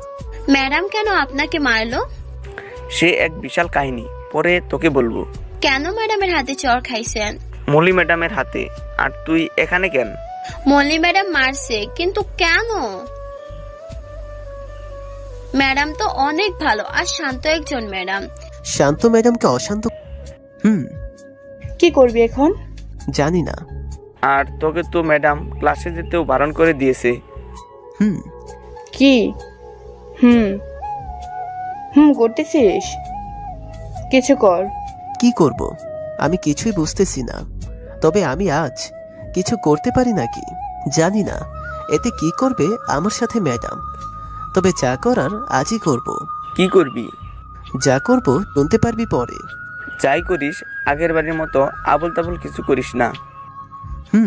করব না। এই বলে আমরা যার যার বাসায় চলে আসলাম। বাসায় এসে আমি ম্যাডামের কাছে ক্ষমা চাওয়ার প্রস্তুতি নিচ্ছিলাম। আমি ম্যাডামের সামনে গিয়ে তো ক্ষমা চাওয়ার সুযোগ পাবো না, তাই সুন্দর করে একটা চিঠি লিখলাম। চিঠিটা হাতে নিয়ে রাত 9টার সময় ম্যাডামের বাসার দিকে যেতে লাগলাম, হাতে গিটার নিয়ে। গিটার নিয়েছি কারণ চিঠিটা দিয়ে ছাদে গিয়ে গান গাইব, আমার পছন্দের গানটি। চিঠিটা হাতে করে ম্যাডামের দরজার সামনে এসে কলিং বেল দিয়ে চিঠিটা দরজার সামনে রেখে আমি ছাদে চলে আসলাম। আর ম্যাডাম দরজা খুলে নিচে সাদা কাগজ মোড়ানো কিছু দেখতে পেয়ে সেটি উঠিয়ে কাগজে লেখা কথাগুলো পড়তে লাগলো। প্রিয় ম্যাডাম, কোনো মানুষই ভুল করতে পছন্দ করে না, কেননা ভুল করার কারণে অনেকে বিব্রত বোধ করে, হতাশ হয়ে পড়েন, হীনমন্যতায় ভোগেন। জীবনের প্রতিটি কাজ সঠিক হওয়াটা জরুরি হলেও কাজ করতে গিয়ে মাঝে মাঝে জগা খিচুড়ি করে ফেলাটা খারাপ কিছু নয়। তবে আমি খুব বেশি করে ফেলেছি, কেননা মানুষের ভুল হবেই। কখনো ভুল করিনি এমন মানুষের নজির নেই, বরং ভুল মানুষের অপকারের চাইতে উপকার করেছি বেশি। যেমন আমি ভুল করেছি তেমন বুঝতে পেরেছি আমি কি ভুল করেছি ম্যাডাম। তাই আমি আমার ভুলটা বুঝতে পেরে আপনার নিকট হাত জোর করে ক্ষমা চাচ্ছি। দয়া করে ক্ষমা করে দিবেন আমাকে প্লিজ। আর আমাকে কোনোদিন আপনার আশেপাশে দেখতে পাবেন না। এটি আপনার অপদার্থ স্টুডেন্ট আলাউদ্দিন। চিঠিটা পড়ে ম্যাডামের মনটা কিছুটা নরম হলো আমার উপর। ম্যাডাম সেই দরজাটা বন্ধ করতে যাবে, তখন ছাদ থেকে গানের সুর ভেসে আসতে লাগলো। আমি ছাদে গিটারের তালে তালে গাচ্ছিলাম। ম্যাডাম গানের শব্দ পেয়ে ছাদে আসলো আর পাশে দাঁড়িয়ে আমার গানটি শুনতেছিল। হতে গেলে পড়ে যাই চোখের কাছে, গোলাপ রাঙা ঠোঁটে তোমার মায়াবী মধুর হাসি, একটু হেসেই পরাতে পারো হাজারো গলায় হাসি। সবাই তোমায় চাইতে পারে, নিজেকে লুকিয়ে রাখো। আমি জ্ঞান হারাবো, মরে যাব, বাঁচাতে পারবে না কো। পরে না চোখের পলক, কি তোমার রূপের ঝলক। বাহ, খুব সুন্দর গান গাইতে পারো তো তুমি। আমি পেছনে ফিরে দেখি ম্যাডাম। আমি বসা থেকে উঠে দাঁড়ালাম। তুমি তো খুব ভালো গান করো। জি ম্যাডাম, একটু একটু। এত রাতে সাথে এসে গান করছো কেন? এমনই ম্যাডাম। ওকে ম্যাডাম, শুভরাত্রি। আমি এই বলে দ্রুত ম্যাডামকে পাশ কাটিয়ে চলে আসতে যাচ্ছিলাম। তখন ম্যাডাম বলে উঠল, আই, কোথায় যাচ্ছ? দাঁড়াও বলছি। আমি দাঁড়িয়ে বললাম, জি ম্যাডাম, কিছু বলবেন? অনেক কিছু বলার আছে। আমি বুঝতে পারলাম ম্যাডাম কোন বিষয় নিয়ে কথা বলবে। এই বিষয় নিয়ে ভাবতেই তো লজ্জা পাচ্ছে আমার। জি বলুন। এই, জিজি করা বাদ দিবা। এখন বলো, তুমি কি আমাকে চিঠি দিচ্ছ? ম্যাডাম, আমি আপনাকে কিছু কথা বলতে চাই ম্যাডাম। বলো, কি কথা? ম্যাডাম, আমি নিজের অজান্তে এক অদ্ভুত কারণে আমি আপনার সাথে অনেক বড় অপরাধ করে ফেলেছি। সত্যি বলছি ম্যাডাম, আমি খারাপ ছেলে না, কিন্তু আমি কেন যে অমনটা আপনার সাথে করেছি আমি নিজেও জানি না। কিন্তু সর্বশেষে আমি নিজের প্রতি থুতু ফেলেছি। কি করেছি আমি? খুব রাগ হচ্ছিল নিজের প্রতি আমার। আমি শুধু ভাবতেছিলাম কিভাবে আপনার কাছে ক্ষমা চাইব, কিন্তু আপনি তো আমাকে আপনার সামনে দাঁড়িয়ে কথা বলার সুযোগ দিচ্ছিলেন না, তাই চিঠি দিতে বাধ্য হয়েছি। প্লিজ ম্যাডাম, আমি আপনার কাছে হাত জোর করে ক্ষমা চাচ্ছি, আমাকে ক্ষমা করে দিবেন প্লিজ। এক নাগারে বলে দিলাম আমি। আমি বুঝতে পেরেছি তুমি নিজের অজান্তে না বুঝে কাজটি করেছ। আশা করি তুমি এমন ভুল আর করবে না। আমি আমার জীবনের আর কোনোদিন এমন ভুল করব না ম্যাডাম। আপনি শুধু আমাকে ক্ষমা করে দিন প্লিজ। আচ্ছা, ক্ষমা করে দিলাম। অসংখ্য ধন্যবাদ ম্যাডাম। এখন যাও, রুমে গিয়ে শুয়ে পড়ো, আর সামনে শনিবার থেকে পড়তে আসো আমার কাছে। আচ্ছা ম্যাডাম। এই বলে আমি আমার রুমে আসলাম, আর ম্যাডাম তার রুমে চলে গেল। আমি রুমে আসার পর শুয়ে পড়লাম। এখন নিজেকে খুব হালকা লাগতেছিল, অনেক ভালো লাগতেছিল। মনে হচ্ছিল অনেক বড় একটা বোঝা মাথা থেকে নেমে গেছে। আমি মনের শান্তিতে শুয়ে পড়লাম। সকালে ঘুম থেকে উঠে ফ্রেশ হয়ে ধ্রুবকে কল দিলাম। কোথায় তুই? বের হইছিস? বের হইছি, তোর বাড়ির সামনে। 1 মিনিট, আসতেছি। তারপর আমি আর ধ্রুব ক্যাম্পাসে যেতে লাগলাম। যাওয়ার পথে ধ্রুবকে সব খুলে বললাম। যাক, অবশেষে ভালো একটি কাজ করছিস। শালা, লজ্জা থাকলে এমন কাজ আর করিস না। এমন ভুল আর করবো না। আমরা এসব বলতে বলতে ক্যাম্পাসে চলে আসলাম। আজ আমার প্রথম ক্লাস ম্যাডামেরই। তো ম্যাডামের ক্লাসে তো আমার যাওয়া বারণ, তাই এক বন্ধুর কাছ থেকে গিটারটা নিয়ে ক্যাম্পাসের মাঠে ঘাসের মধ্যে বসে পড়লাম। ধ্রুব, প্রিয়া, তোরা ক্লাসে যা, আমি এই ক্লাস শেষে আসতেছি। তুইও আয়, ম্যাডাম তো তোকে ক্ষমা করে দিছে। না রে, ক্লাসে যাওয়ার পারমিশন পাই নাই, তোরা যা। ক্লাসের সময় হয়ে যাচ্ছিল বলে ধ্রুব আর প্রিয়া ক্লাসে চলে গেল, আর ওখানে গিটার নিয়ে বসে বসে গুনগুন করে বাজাচ্ছিলাম, আর আমি গান গাচ্ছিলাম। কিছুক্ষণ পর মেইলি কণ্ঠ ভেসে উঠল। গান গাচ্ছেন বুঝি? আমি সামনে তাকিয়ে দেখি সুস্মিতা মেয়েটি। তুমি কেমন আছো? তোমার ক্লাস নেই? আছে, কিন্তু যায়নি। কেন? দেখলাম। ওকে, তাহলে শোনো।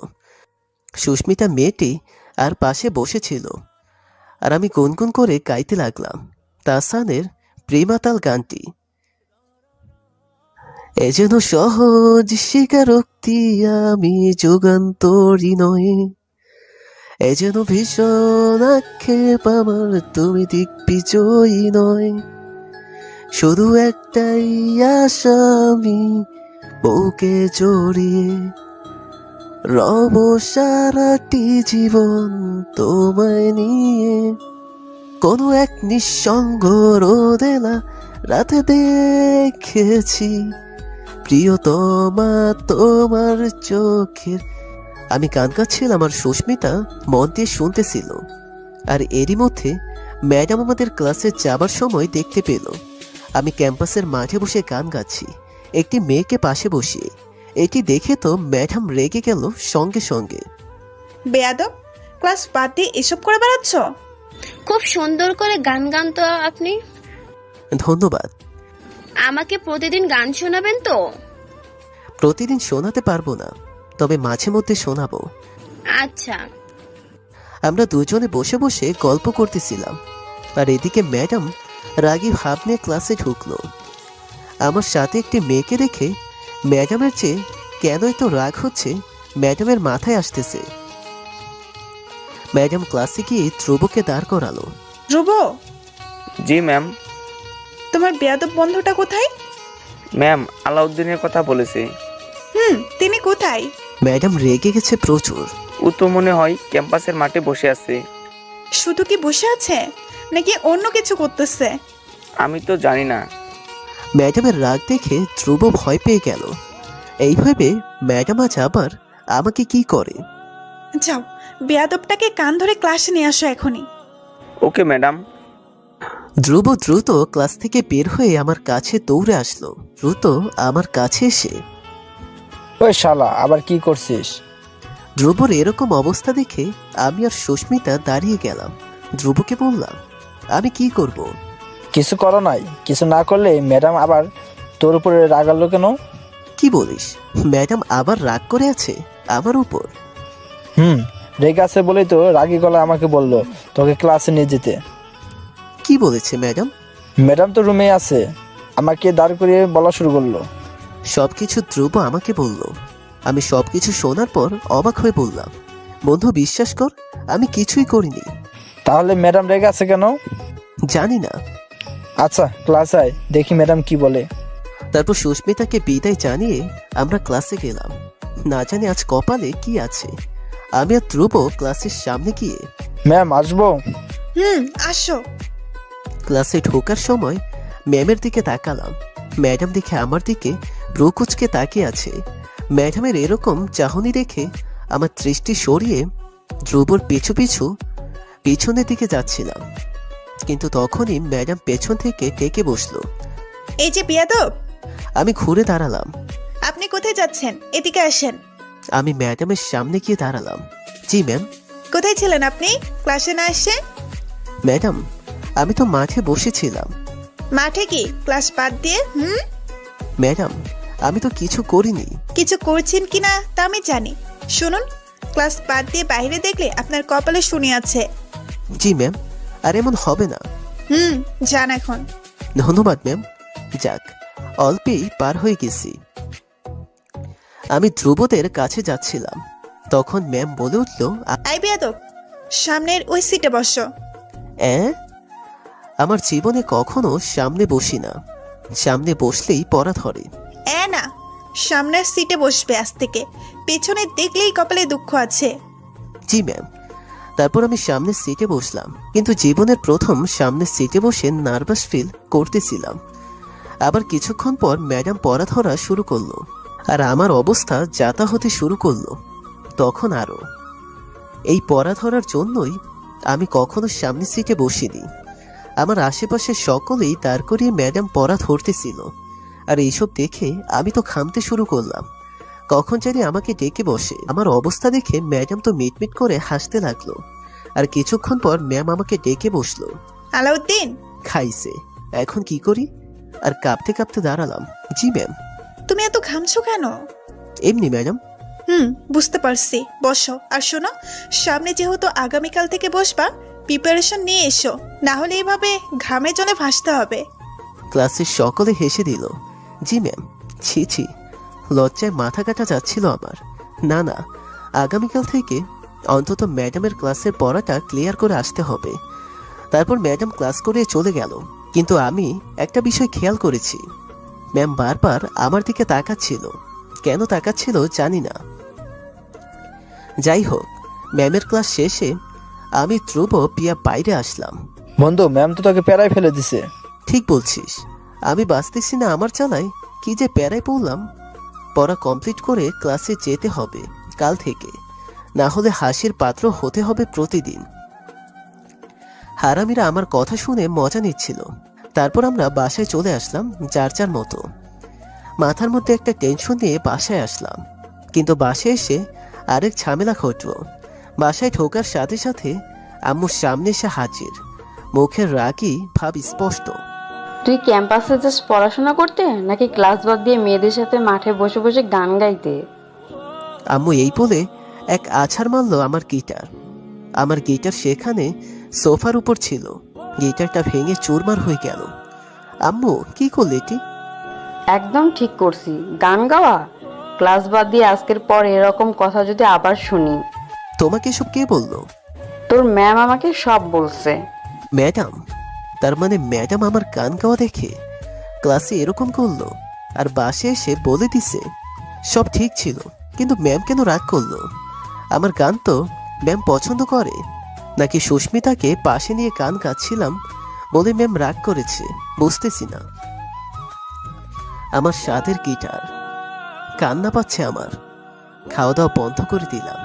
গিটার ভেঙে ফেলায় প্রচুর খারাপ লাগতেছিল, তাই রাতে পড়াশোনা না করে ছাদে গিয়ে বসেছিলাম মন খারাপ করে। আর এদিকে ম্যাম ভাবতেছিল, আচ্ছা আলাউদ্দিনের সাথে অন্য মেয়েকে দেখে আমি কেন এরকম করলাম? ওর সাথে অন্য মেয়ে থাকলে আমার কি? আমার কেন ভালো লাগে না? যাই হোক, এইভাবে 4 থেকে 5 দিন কেটে গেল।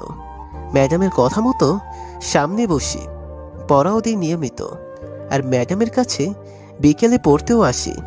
সব কিছু ঠিক চলতেছিল, কিন্তু ম্যাডামের ব্যবহারে পরিবর্তন এসেছে। মানে ম্যাম সবসময় আমার দিকে তাকিয়ে থাকে, আর কেমন করে যেন তাকায় বারবার, যে চাহনিতে ম্যাডামের প্রেমে পড়তে বাধ্য করতেছিল আমাকে। কিন্তু আমি নিজেকে কন্ট্রোল করতেছিলাম বারবার, কারণ এক ভুল দ্বিতীয়বার করতে চাই না। কিন্তু ম্যাডামের ব্যবহার আমাকে ভাবাচ্ছিল প্রতিনিয়ত। কিন্তু 4 থেকে 5 দিন পর যা ঘটল, সেটির জন্য আমি কেন ম্যাডামও প্রস্তুত ছিল না। একদিন ম্যাডামের ক্লাস শেষে আমি ধ্রুব আমাদের ক্লাসের সামনে দাঁড়িয়েছিলাম। তখন ম্যাম আমাদের পাশ দিয়ে আরেকটি সেকশনের ক্লাস নিতে যাচ্ছিল। আমরা ম্যামকে খেয়াল করিনি।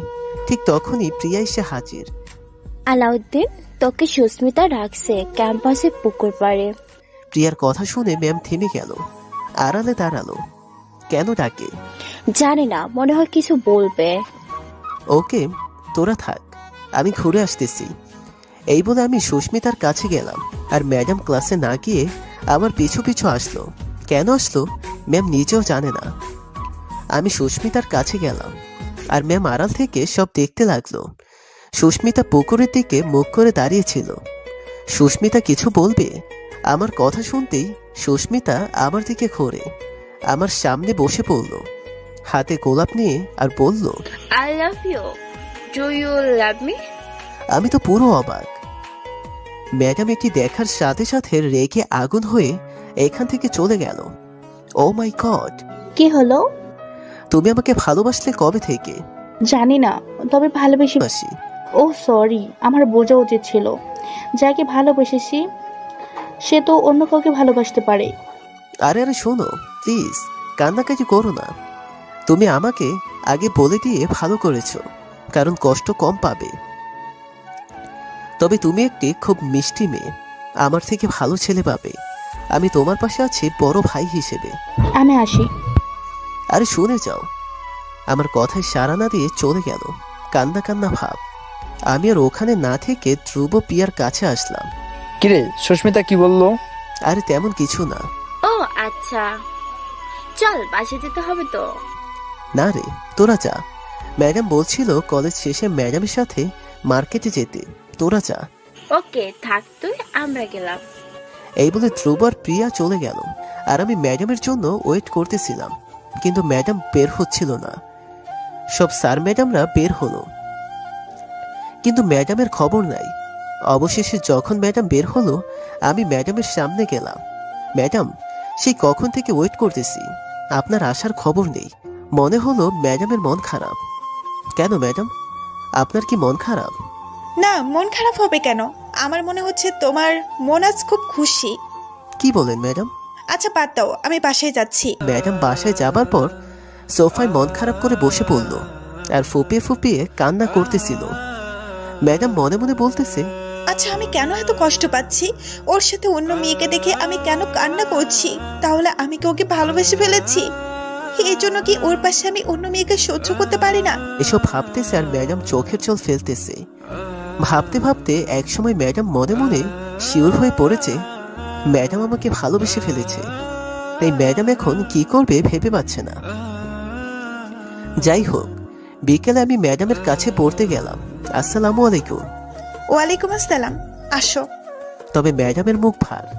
আমি ভেতরে গিয়ে বসলাম, কিন্তু আজ ম্যাডাম কথা বলতেছে না, পড়াও ধরতেছে না। ম্যাডাম পড়া ধরবেন না? ম্যাম আমার দিকে তাকালো, কিছু বলল না। ম্যাম চুপ কেন, কিছু বলবেন না? মেয়েটি কে ছিল? ম্যাডামের কথা শুনে আমি তো অবাক। কোন মেয়ে? কিসের মেয়ে ম্যাডাম? ও মনে পড়েছে না? ওকে মনে করিয়ে দিচ্ছি, যে মেয়েটা তোমাকে আজ প্রপোজ করলো সে মেয়ে। ম্যাডামের কথা শুনে আমি তো অবাক হয়ে গেলাম। কি অবাক হলে? আপনি সব জানলেন কিভাবে ম্যাডাম? সেটা বাদ দাও, মেয়েটি কেমন? অবশ্য ভালো মানাবে দুইজনকে। ছি ছি, কি বলেন ম্যাডাম? ওকে বোনের মতো দেখি আমি। তাহলে প্রপোজ করলো কেন তোমাকে? আমি জানি না কখন কি হলো। আমি তোকে বুঝিয়ে দিয়েছি এটি সম্ভব না। আমি তোমাকে ছোট বোনের মতো দেখি। কি বলো? তারপর কি? তারপর মেয়েটি কান্না করতে করতে চলে গেল। আসলে ম্যাডাম, ও হলো সুস্মিতা, আমাদের ক্যাম্পাসের নতুন শিক্ষার্থী। আপনি প্লিজ মাকে এসব কিছু বলবেন না। হঠাৎ করে ম্যাডাম হেসে উঠল। ম্যাডাম হাসেন কেন? তুমি বুঝবে না, তোমার মাকে কিচ্ছু বলবো না। তুমি এখন যাও, রেডি হয়ে এসো, মার্কেটে যাব। কি বলেন? আপনি না বললেন আর যাবেন না? এখন বলছে যাব, যাও রেডি হয়ে এসো। ওকে। সবকিছু আমার মাথার উপর দিয়ে যাচ্ছে। যাই হোক, রেডি হয়ে গেলাম মার্কেটে, যাব ম্যাডামের সাথে। মার্কেটে গিয়ে ম্যাডামের সাথে এটি হবে আগে যদি জানতাম তাহলে আরও আগে মার্কেটে যেতাম। যাই হোক, আমি আর ম্যাডাম রিক্সা করে মার্কেটে আসলাম। বাসা থেকে বেশি দূরে না, ইচ্ছে করলে হেঁটে আসা যায়, কিন্তু দেরি হবে দেখে রিক্সায় গেলাম। মার্কেটে এসেই ম্যাডাম আমাকে নিয়ে বাদ্যযন্ত্রের দোকানে নিয়ে গেল। ম্যাডাম এখানে কেন? চুপ থাকো তুমি। হ্যালো, একটি গিটার দেখাবেন প্লিজ? জি অবশ্যই। ম্যাডাম গিটার কেন? চুপ থাকতে বলছি না তোমাকে? ধরতে বলল। তারপর সেখান থেকে কাপড়ের দোকানে গেল। সেখান থেকে 2টি শার্ট, 2টি প্যান্ট, জুতো নিল। ম্যাডামের এসব কিনা দেখে আমার মনের এক পাশ বলতেছে, আলাউদ্দিন তোর জন্য এত কিছু কিনতেছে রে। আবার মনের আরেক পাশ বলতেছে, হয়তো ম্যাডাম তার বয়ফ্রেন্ডের জন্য এসব কিনতেছে। ম্যাডাম সবশেষে নিজের জন্য কিছু কিনে সব ব্যাগ। এটাই শাস্তি। কিন্তু ম্যাডাম এত কিছু হাতে নিয়ে হাঁটবো কিভাবে? কেন? পা দিয়ে? ম্যাডাম কষ্ট হবে তো। আর মনে হচ্ছে বৃষ্টিও নামবে। আকাশে তারা দেখা যাচ্ছে না, মেঘলা মেঘলা ভাব। ওয়াও, বৃষ্টি আসলে তো সেই হবে। চলো এখন হাঁটি। কিন্তু ম্যাডাম আমার কষ্ট হবে তো। চুপ, চলো। তারপর আমি আর কিছু না বলে ম্যাডামের সাথে পাশাপাশি ফুটপাত দিয়ে হেঁটে যাচ্ছিলাম। রাত প্রায় 10টা বাজে। রাস্তাটাও ফাঁকা ফাঁকা। আকাশে মেঘে কালো হয়ে গেছে পুরো আকাশ। এই বুঝি মুষলধারে বৃষ্টি নামা শুরু করবে। হালকা শীতল বাতাস বয়ে যাচ্ছে মাঝে মাঝে। আর পাশে মনের মানুষ, মানে সুন্দরী ম্যাডাম। সব কিছু মিলে একটু চমৎকার পরিবেশ। আমি নীরবে ম্যাডামের পাশাপাশি হাঁটতেছি, আর মাঝে মাঝে আমার হাতটা ম্যাডামের হাতের মাঝে স্পর্শ পাচ্ছিল। ম্যাডামও হাত সরাচ্ছিল না, আমিও তাই সরাচ্ছিলাম না। সত্যি বলতে এক অদ্ভুত ভালো লাগা কাজ করতেছিল আমার মধ্যে। কিছুক্ষণ পর ম্যাডাম বলল, আচ্ছা আলাউদ্দিন, একটা কথা বলি? জি ম্যাডাম বলুন। না না, ম্যাডাম না, মলি বলবা। যখন আমরা দুইজন ছাড়া আশেপাশে কেউ না থাকে, আর তুমিও বলবা, আপনি বলবা না। ম্যাডাম কি বলেন এইসব? আমি পুরোই অবাক। আবার ম্যাডাম? আর আপনি করে বলতেছো কেন? আরেকবার বললে কিন্তু খবর আছে। আমি তো চুপ হয়ে গেলাম ম্যাডামের কথা শুনে।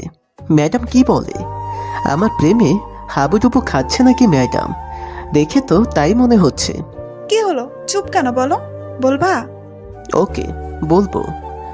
ম্যাডামের তালে তাল দিব, এতে ম্যাডামের মনের ভিতর কি চলতেছে জানতে পারবো। গুড। এখন শোনো, তুমি যে বললে না জিনিসগুলো আমার বয়ফ্রেন্ডের জন্য কিনছি কিনা, তুমি ঠিকই বলেছ, আমার বয়ফ্রেন্ডের জন্য কিনেছি। ম্যাডামের বয়ফ্রেন্ড আছে শোনার পর আমার মাথায় আকাশ ভেঙে পড়ল। আমার মুখটা নিমিষেই কালো হয়ে গেল। ম্যাডাম বুঝতে পেরে মুচকি হেসে বলল, কি হলো, মুখটা কালো করে ফেললে কেন? আমার বয়ফ্রেন্ড আছে শুনে মনটা খারাপ হয়ে গেল নাকি? না ম্যাডাম, ওরকম কিছু না। শুনবে না কি আমার বয়ফ্রেন্ড? বলো। ম্যাডাম যে নামটা বলতে যাবে তখনই আকাশে হঠাৎ মেঘ শব্দ করে উঠল, বাজ পড়ার মতো, খুব জোরে। ভয়েতে ম্যাডাম তার কানে হাত দিয়ে দাঁড়িয়ে পড়ল। কি হলো, ভয় পেলে? আমি বাস পড়ার শব্দ প্রচুর ভয় পাই, প্লিজ চলো দ্রুত বাসায় যাই, আমার ভয় করতেছে। ওকে চলো। আমি এই বলে দুজনে দ্রুত হাঁটতেছিলাম। চারপাশটা অন্ধকার হয়ে গেছে, শুধু রাস্তার ধারে ল্যাম্পপোস্টের আলোতে চলতেছিল। কিন্তু আবার আরেকটা বাজ পড়ল বিশাল শব্দ করে, আর তখনই ম্যাডাম প্রচণ্ড ভয় পেয়ে আমাকে জড়িয়ে ধরে বলে উঠল, আমার ভয় করতেছে, আল্লাহ গো। ম্যাডাম ছোট বাচ্চাদের মতো আমার বুকে মাথা লুকিয়ে খুব শক্ত করে জড়িয়ে ধরে আছে। আমি পুরো হতবাক হয়ে পাথরের মতো দাঁড়িয়ে থাকলাম, কারণ ম্যাডামের স্পর্শে আমার পুরো শরীর পাথর হয়ে গেছে, আর হাত পা কাজ করতে চাচ্ছিল না। এক অজানা কোমল শান্তি, ভালো লাগা কাজ করতেছিল আমার মধ্যে। আমিও ম্যাডামকে জড়িয়ে ধরতে যাব, ঠিক তখনই ম্যাডাম আমাকে ছেড়ে দিয়ে বলল, সরি, আমি বাস পড়ার শব্দকে প্রচন্ড ভয় পাই। ইটস ওকে, সরি বলার মতো কিছু হয়নি। ম্যাডাম এখন লজ্জা ভাবে হাঁটতেছিল, লজ্জা পাইছে, জড়িয়ে ধরছে বলে আমাকে। আমি খোদার কসম করে বলতেছি, তখন মনে মনে আল্লাহর কাছে প্রার্থনা করতেছিলাম বারবার করে, আরেকবার বাজ পড়ো, কিন্তু শালার বাজ এখন পড়তেছিলই না। ইস, আরেকবার যদি পড়তো, ম্যাডাম আমাকে জড়িয়ে ধরতো, আর এবার আমিও ধরতাম আর ছাড়তাম না। এতে যা হবে চলে আসি, তখন আল্লাহ আমার প্রার্থনাটা কবুল করে নেয়, আর খুব জোরে একটি বাজ পড়ে।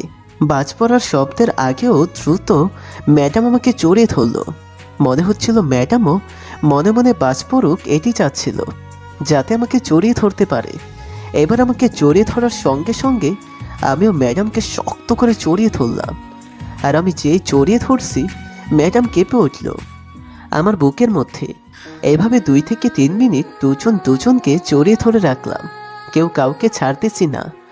অবশেষে ম্যাডাম বুকের মধ্যে খুবই নরম কণ্ঠে বলল, ছাড়বে না?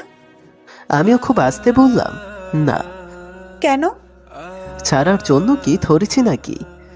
আমি কথা বলতেছিলাম ঠিকই, তবে বুকের ভেতর আমার হার্টবিট খুব জোরে দৌড়াচ্ছিল। বুকে যেহেতু ম্যাডামের মাথা ছিল, ম্যাডাম বুঝতে পেরে বলল, ছাড়বে না? ওকে ছাড়তে হবে না, কিন্তু তোমার বুকের ভেতরটা এত জোরে জোরে কেঁপে উঠতেছে কেন? জানি না কেন, তবে মনে হচ্ছে যার জন্য পৃথিবীতে এসেছি তাকে আজ পেয়ে গেছি। আমার ফাঁকা বুকটা তাই এভাবে দৌড়াচ্ছে। কি বলবো ভেবে পাচ্ছি না, কারণ আমার বুকটাও যে কেঁপে উঠতেছে বারবার। ম্যাডাম আরো শক্ত করে জড়িয়ে ধরল আমাকে। আমরা দুজনে ভালোবাসার সাগরে ভাসতেছি। কিছুক্ষণ না, সারা জীবন থাকতে চাই, রাখবে না? এখন বুঝেছো কি আমার বয়ফ্রেন্ড? খুব ভালোভাবে বুঝেছি। পাগল একটা। শুধুই তোমার। শোনো, তোমাকে যদি কোনো মেয়ের সাথে দেখি কপালে দুঃখ আছে। ঠিক আছে, তবে সম্পর্ক শুরু না হতেই শাসন। তো আমার কথার অবাধ্য হবে না। আচ্ছা হলাম না। Love you. I love you too. দুজন দুজনকে জড়িয়ে ধরে এসব বলতেছিলাম, তখন পাশ দিয়ে রিক্সা নিয়ে যাচ্ছিল এক মামা। সে বলল, মামা দুর্দান্ত, চালাই যাও। রিক্সা চালকের কথা শুনে ম্যাডাম নিজেকে ছাড়িয়ে এক দৌড়ে নিজের রুমে চলে গেল। ম্যাডাম চলে যাবার পর আমি রিক্সা মামাকে বললাম, দূর মামা, একটা কাজ করলা, তোমার জন্য চলে গেল। রিক্সা মামা কিছু না বলে হাসতে হাসতে রিক্সা চালিয়ে চলে গেল। কিন্তু ম্যাডামের ব্যাগপত্র আমার হাতে, তাই ব্যাগপত্র দিতে যাচ্ছিলাম। আর ভাবলাম এখনই ম্যাডামের সামনে বসে প্রপোজ করে ফেলবো। যেমন ভাবনা তেমন কাজ। আমি সোজা ম্যাডামের রুমের সামনে গিয়ে বেল বাজালাম। কিছুক্ষণ পর ম্যাডাম এসে দরজাটা খুলে দিল।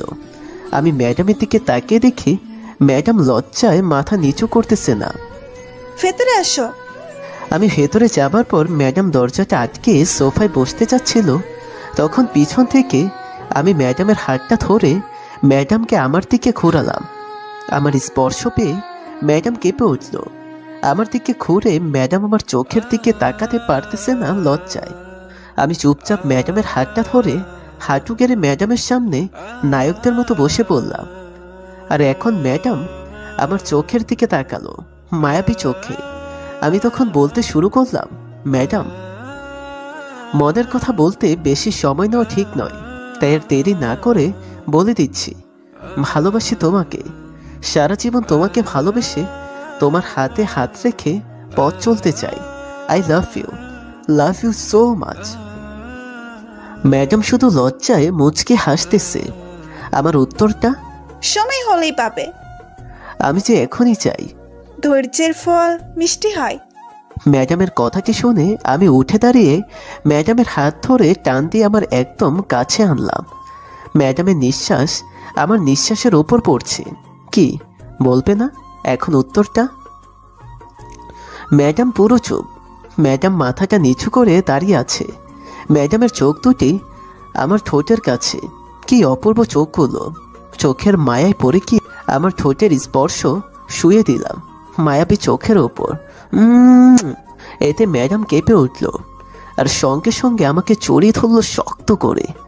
আমি আমার দুই বাহু দিয়ে আবদ্ধ করে ফেললাম। উত্তরটা মনে হয় এখন পাবো। আমার কথা থামিয়ে দিল। ম্যাডাম তার একটা আঙ্গুল আমার ঠোঁটের ওপর রেখে আর ম্যাডাম আমার কানের কাছে মুখটা এনে নিঃশ্বাসের শব্দে বলল, ভালোবাসি তোমাকে খুব। আমিও খুব ভালোবাসি তোমাকে। ম্যাডামের মুখ আমার মুখের সামনে একদম। আমার ঠোঁটের একটু নিচু ম্যাডামের ঠোঁট। গোলাপি গোল গোল ঠোঁট দুটি ফুটে আছে স্পর্শ পাবার জন্য। আমার ঠোঁট ধীরে ধীরে ম্যাডামের ঠোঁটের দিকে এগোচ্ছে। ম্যাডাম বুঝতে পারলো আমি কিস করতে যাচ্ছি। ম্যাডামের ঠোঁটের সাথে আমার ঠোঁটটা হালকা স্পর্শ পাওয়ার সাথে সাথে ম্যাডাম তার চোখ বন্ধ করে ফেললো আর আমিও চোখ দুটি বন্ধ করে চারটি পাপড়ি একত্রে করে ফেললাম।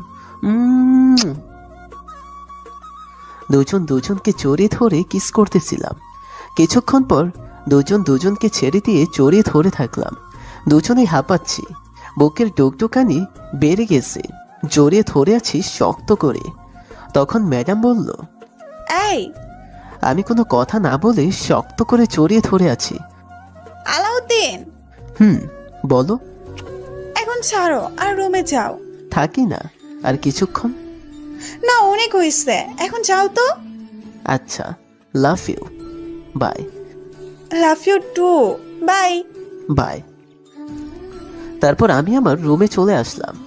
আমার ভেতরটা জুড়ে যে কতটা খুশিতে লাফাচ্ছে, না লাফালে বুঝবেন না। চিৎকার করে পুরো দুনিয়াকে বের দিতে ইচ্ছে করতেছে যে আমি আমার পৃথিবী পেয়ে গেছি। মনের খুশিতে দ্রুত ঘুমিয়ে পড়লাম। আর এদিকে ম্যাডামেরও একই অবস্থা। সকালে ঘুম থেকে উঠে ধ্রুবকে কল দিয়ে সবকিছু খুলে বললাম। মামা, তুমি তো কাজ বাদাই ফেলছো। কিন্তু বন্ধু, আমি একটা কথা বুঝতেছি না। কি কথা বল। ম্যাডামকে ক্লাসে ম্যাডাম বলবো নাকি ভাবি বলবো? না বন্ধু, বাইরে যা বলার বলিস, ক্লাসের ভিতরে বললে আমার খবর করে দিবে নে। আচ্ছা, বলবো না। তুই রেডি হ, আমি আসতেছি। না, তুই চলে যা, পাগলির সাথে যাব। হা, আমি তো ভুলেই গেছিলাম। ওকে, আসিস। এই বলে দ্রুত কলটা রেখে দিল। তারপর আমি রেডি হয়ে নিচে ম্যাডামের জন্য অপেক্ষা করতেছিলাম। কিছুক্ষণ পর ম্যাডাম আসলো। গুড মর্নিং প্রিয়তমা। এই চুপ চুপ। এই বলে আমার মুখে হাত দিয়ে আটকে ধরলো আর আমি অমনি হাতের মধ্যে কিস করলাম। ম্যাডাম দ্রুত হাতটা সরিয়ে নিল। এই ফাজিল, যাও রিক্সা ডাকো। তারপর আমি একটা রিক্সা ডেকে দুজনে রিক্সায় উঠলাম। আমি রিক্সায় উঠে ম্যাডামের দিকে চেপে বসেছি, যতটা সম্ভব বসা যায়, আর ধীরে ধীরে ম্যাডামের হাত ধরার চেষ্টা করতেছিলাম। তখন ম্যাডাম হঠাৎ আমার হাতটি ধরে মুচকি হেসে বলল, যত দুষ্টুমি করার এখন করে নাও, ক্লাসে কোনো প্রকার দুষ্টুমি করলে খবর আছে। দেখো না শুধু কি করি। ফাজিল একটা।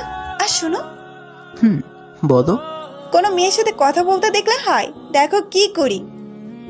আচ্ছা ঠিক আছে। তারপর দুজনে ক্যাম্পাসে এসে বললাম। ম্যাডাম তার কেবিনে গেল আর আমি ধ্রুবদের কাছে গেলাম। ধ্রুব আর প্রিয়া তো আমাকে পাগল করে দিচ্ছে ট্রিটতে ট্রিটতে বলে। যাই হোক, ওদের সাথে মজা করতে করতে ক্লাসে যেতে একটু দেরি হয়ে গেল।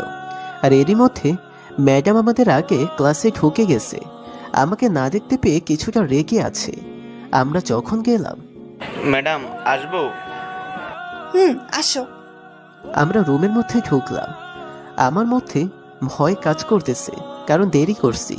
পাগলিটার দিকে তাকিয়ে দেখি ব্রু কুচকে তাকিয়ে আছে আমার দিকে। আমি ধ্রুব আর প্রিয়ার পিছু পিছু শেষে গিয়ে বসলাম। সিটে বসার পর ম্যাডামের দিকে তাকিয়ে দেখি আগের থেকে এখন আর বেশি রাগী ভয়ঙ্কর দৃষ্টিতে তাকিয়ে আছে। আমি কিছুক্ষণ বোঝার চেষ্টা করলাম কেন রাখলো আরও। আমার মনে পড়ল কিছুক্ষণ পর আমাকে তো সামনের ওই সিটে বসার কথা। মনে পড়ার সঙ্গে সঙ্গে ব্যাগটা নিয়ে সোজা সামনের সিটে গিয়ে বসলাম। এখন কিছুটা রাগ কমেছে মনে হচ্ছে। তবে কিছুক্ষণ পর আরেক কাহিনী ঘটল। একটি মেয়ে রুমে এসে আমার পাশেই বসলো। ম্যাডাম এটি দেখে কি করবে ভেবে পাচ্ছিল না। ম্যাডামের অবস্থা দেখে আমার হেব্বি লাগতেছিল, হাসা পাচ্ছিল। কিন্তু হঠাৎ ম্যাডাম বলে উঠল, আলাউদ্দিন দাঁড়াও তো। জি ম্যাডাম। পড়া করছো? না ম্যাডাম, রাতে স্পেশাল একটি কাজ করছি। কি কাজ শুনবেন? কোনো দরকার নেই, পড়া করো নাই। যাও রুমের বাইরে যাও, ওখানে দাঁড়িয়ে থাকবা। এটি কি হলো? যা হবার তাই হলো, যাও বাইরে যাও। আমি কিছুটা রাগী ভাব নিয়ে বাইরে আসলাম, কারণ মেয়েটির পাশ থেকে আমাকে ওঠানোর জন্য এমনটা করলো। আমি দরজার সামনে না দাঁড়িয়ে থেকে একটু দূরে এসে দাঁড়ালাম। যাই হোক, ক্লাস শেষে ধ্রুব আমার কাছে আসলো। কিরে, তোরে তো বের করে দিল। চুপ, কথা বলবি না।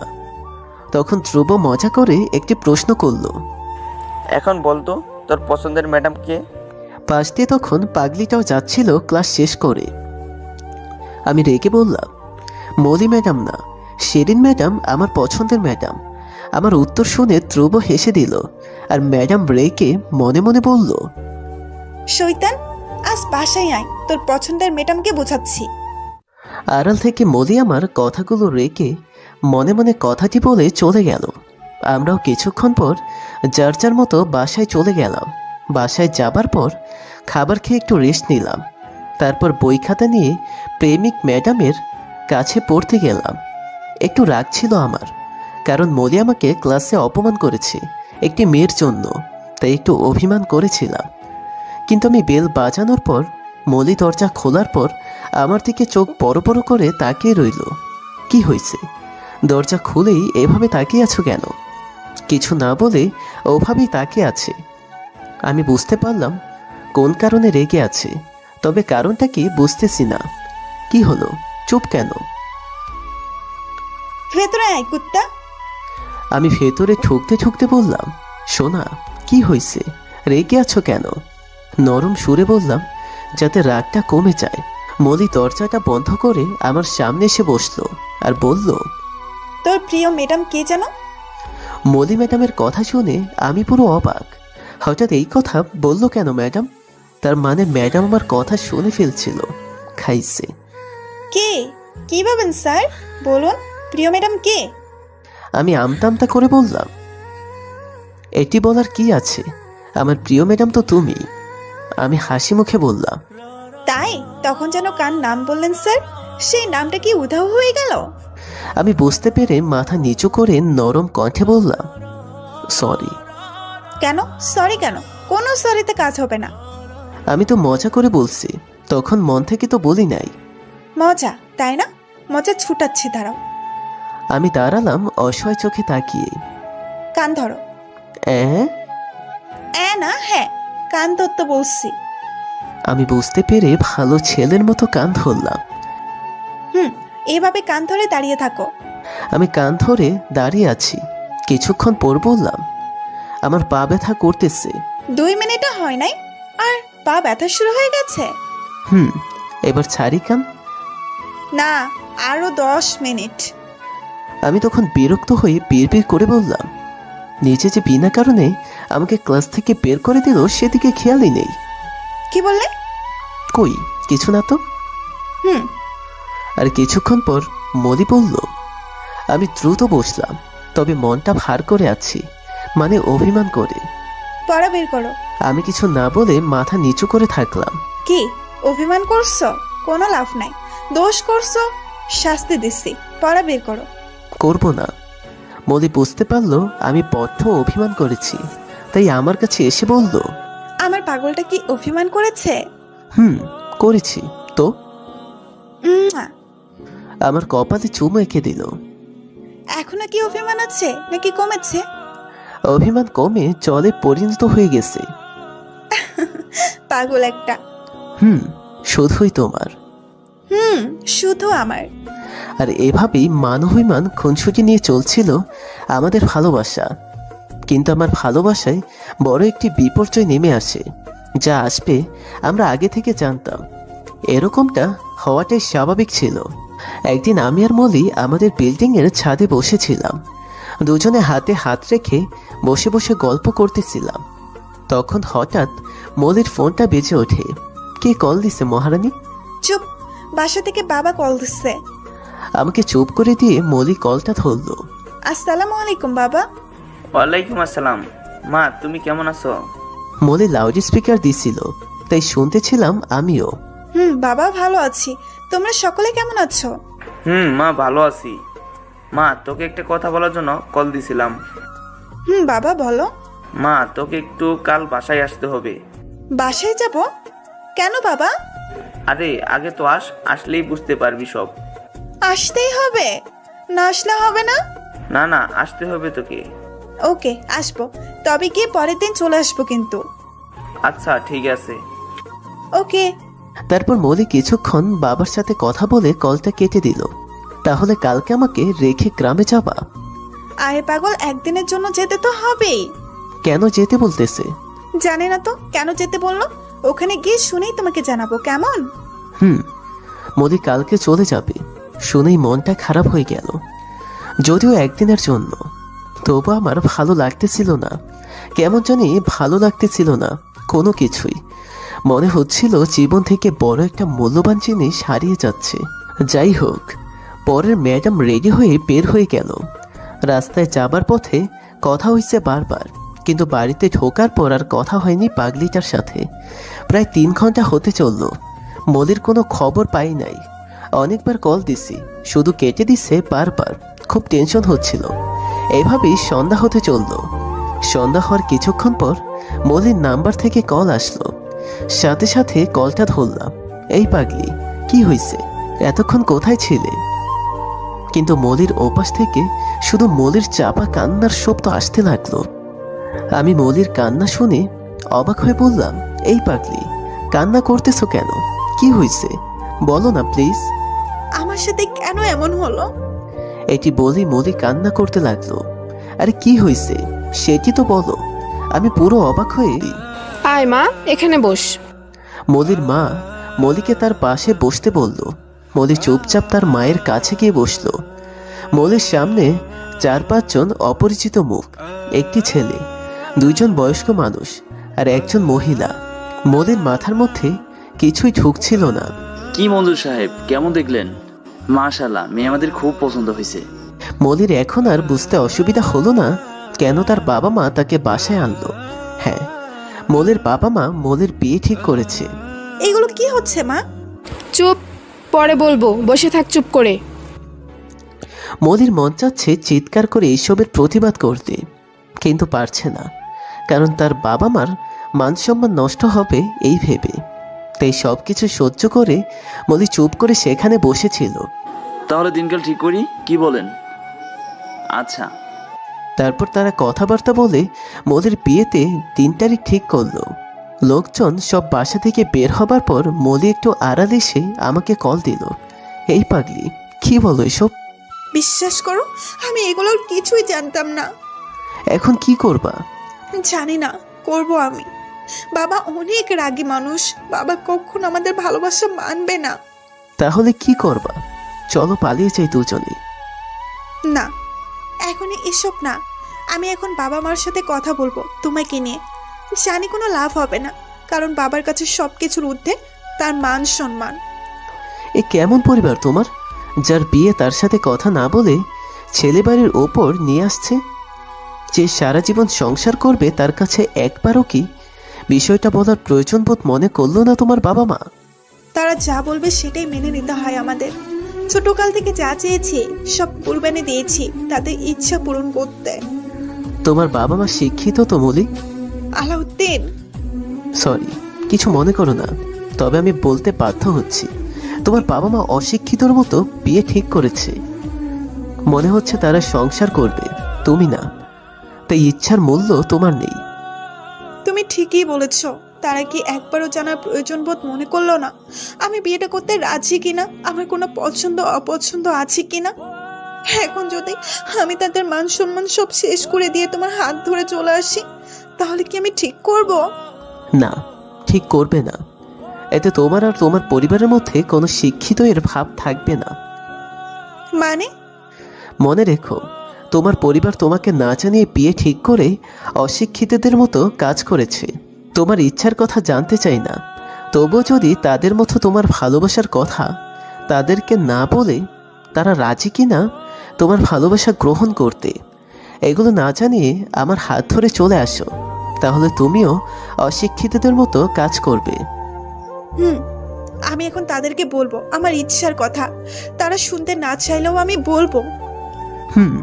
তোমার ভালোবাসার কথা তারা শুনে তাদের প্রধান কাজ হলো ছেলের সম্পর্কে জানা, ছেলের পরিবার সম্পর্কে জানা। সব কিছু যদি ঠিক থাকে তাহলে তোমার পরিবারকে রাজি হতেই হবে।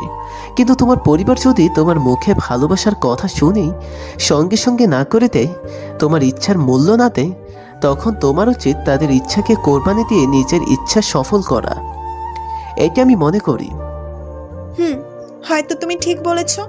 জানি আমার মতামতের সাথে অনেকেই একমত হবেন না। বাবা মা কষ্ট করে বড় করেছে, এই দোহাই দিবেন। আরে বড় করেছে, এটি তাদের কর্তব্য, দায়িত্ব। কারণ তারা জন্ম দিয়েছেন, তাই তারাই বড় করবেন দেখে শুনে। আর মেয়েটি তো তার ইচ্ছার কথা তার পরিবারকে জানিয়েছে, যা তার পরিবার করে নাই। নিজেদের পছন্দের বিয়ে ঠিক করেছে। তাদের উচিত ছিল ছেলেকে দেখে তাদের মেয়েকে দেখানো। মলি, দেখো তো ছেলেটাকে তোর পছন্দ হয় নাকি? যদি হয় বিয়ে দেব, না হলে অন্য ছেলে দেখব।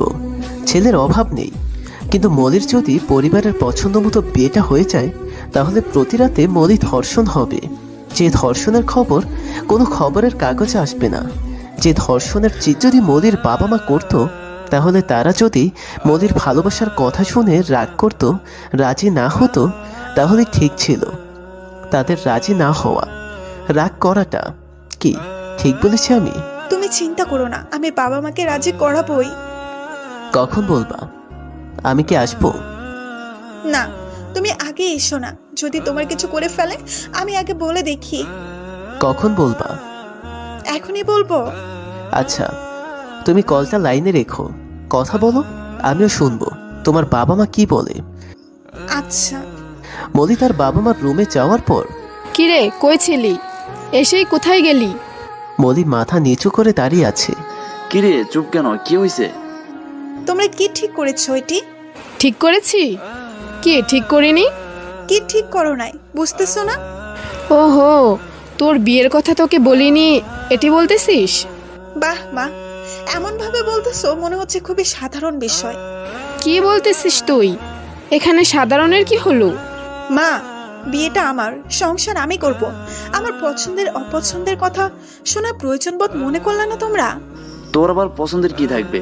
ছেলেটা দেখতে ভালো, সরকারি চাকরি করে, ঢাকায় নিজস্ব ফ্ল্যাট আছে।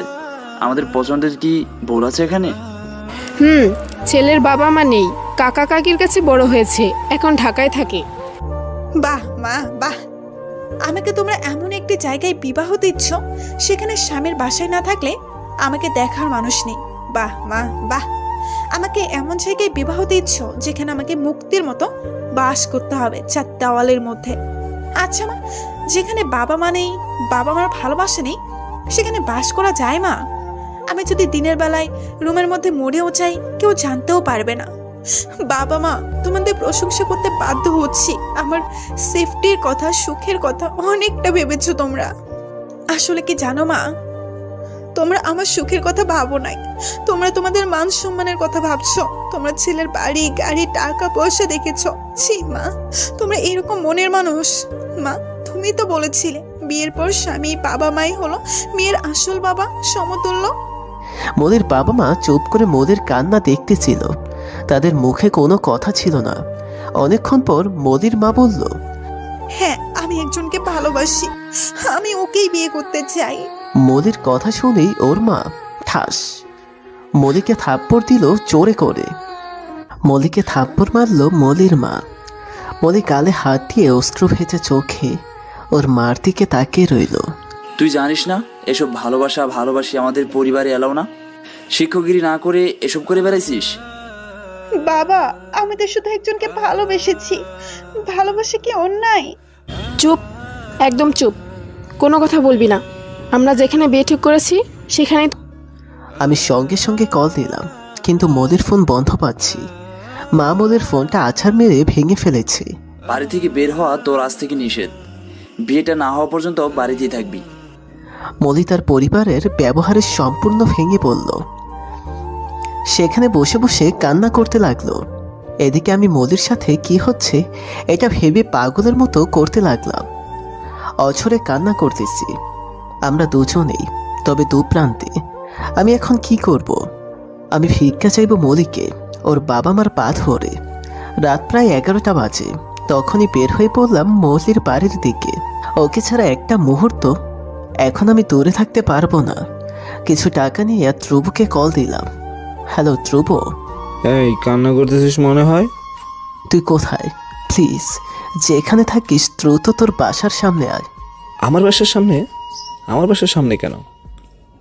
আর কি হয়েছে, কান্না করতেছিস কেন? তোর বাসার সামনে দাঁড়িয়ে আছি, আয়, সব বলবো, দ্রুত আয়। ওকে ওকে, আসতেছে এখনই। এই বলে ধ্রুব বের হয়ে আসলো। কিরে কি হয়েছে, কান্না করতেছিস কেন? টাঙ্গাইল যাব, চল। টাঙ্গাইল কেন? মলির বিয়ে হয়ে যাচ্ছে অন্য জায়গায়, তাই টাঙ্গাইল যাচ্ছি মলিকে ভিক্ষা চাইতে। কি বলিস? মলির বিয়ে সামনে? ওই আমাকে সব খুলে বলতো। আমি তখন সব ধ্রুবকে খুলে বললাম। সব শোনার পর ধ্রুব বলল, ওকে ওকে, তুই শান্ত হ। এখনই কি টাঙ্গাইল যাবি? চল। আচ্ছা ঠিক আছে, আমি কিছু টাকা নিয়ে আসি, তুই থাক। টাকা আনতে হবে না, আমি আনছি। চুপ কর, যদি বিপদে পড়ে যাই থাক। এই বলে ধ্রুব আর কিছু টাকা আনলো। তারপর দুজনে সোজা বাস স্টেশনে চলে আসলাম। কাউন্টারে গিয়ে জানতে পারলাম এত রাতে টাঙ্গাইলের কোনো বাস নেই। বন্ধু, বাস নেই তো কি করবি? প্রাইভেট কার ভাড়া কর। ওকে। তারপর ধ্রুব একটা প্রাইভেট কার ভাড়া করে আনলো। প্রাইভেট কারে করে আমরা দ্রুত টাঙ্গাইলে চলে আসলাম। রাত শেষ হবার আগেই, রাতে তো আর মলিদের বাসায় যেতে পারবো না, তাই টাঙ্গাইলের বাস কাউন্টারে দুজনে বসে আছি। আমি নীরবে চোখের জল ফেলে যাচ্ছি। আর এদিকে মলি সারা রাত ঘুমাতে না পেরে রুমের মধ্যে নীরবে কান্না করে যাচ্ছে। অবশেষে যখন সকাল হলো, ভোরের আলো ভালো করে ফোটার আগেই আমরা মলিদের বাসার সামনে চলে আসলাম। আমি জানি না কিভাবে মলিদের বাসা খুঁজে পেলাম, কিন্তু আমার ভালোবাসা মলিদের বাড়িতে নিয়ে আসছে।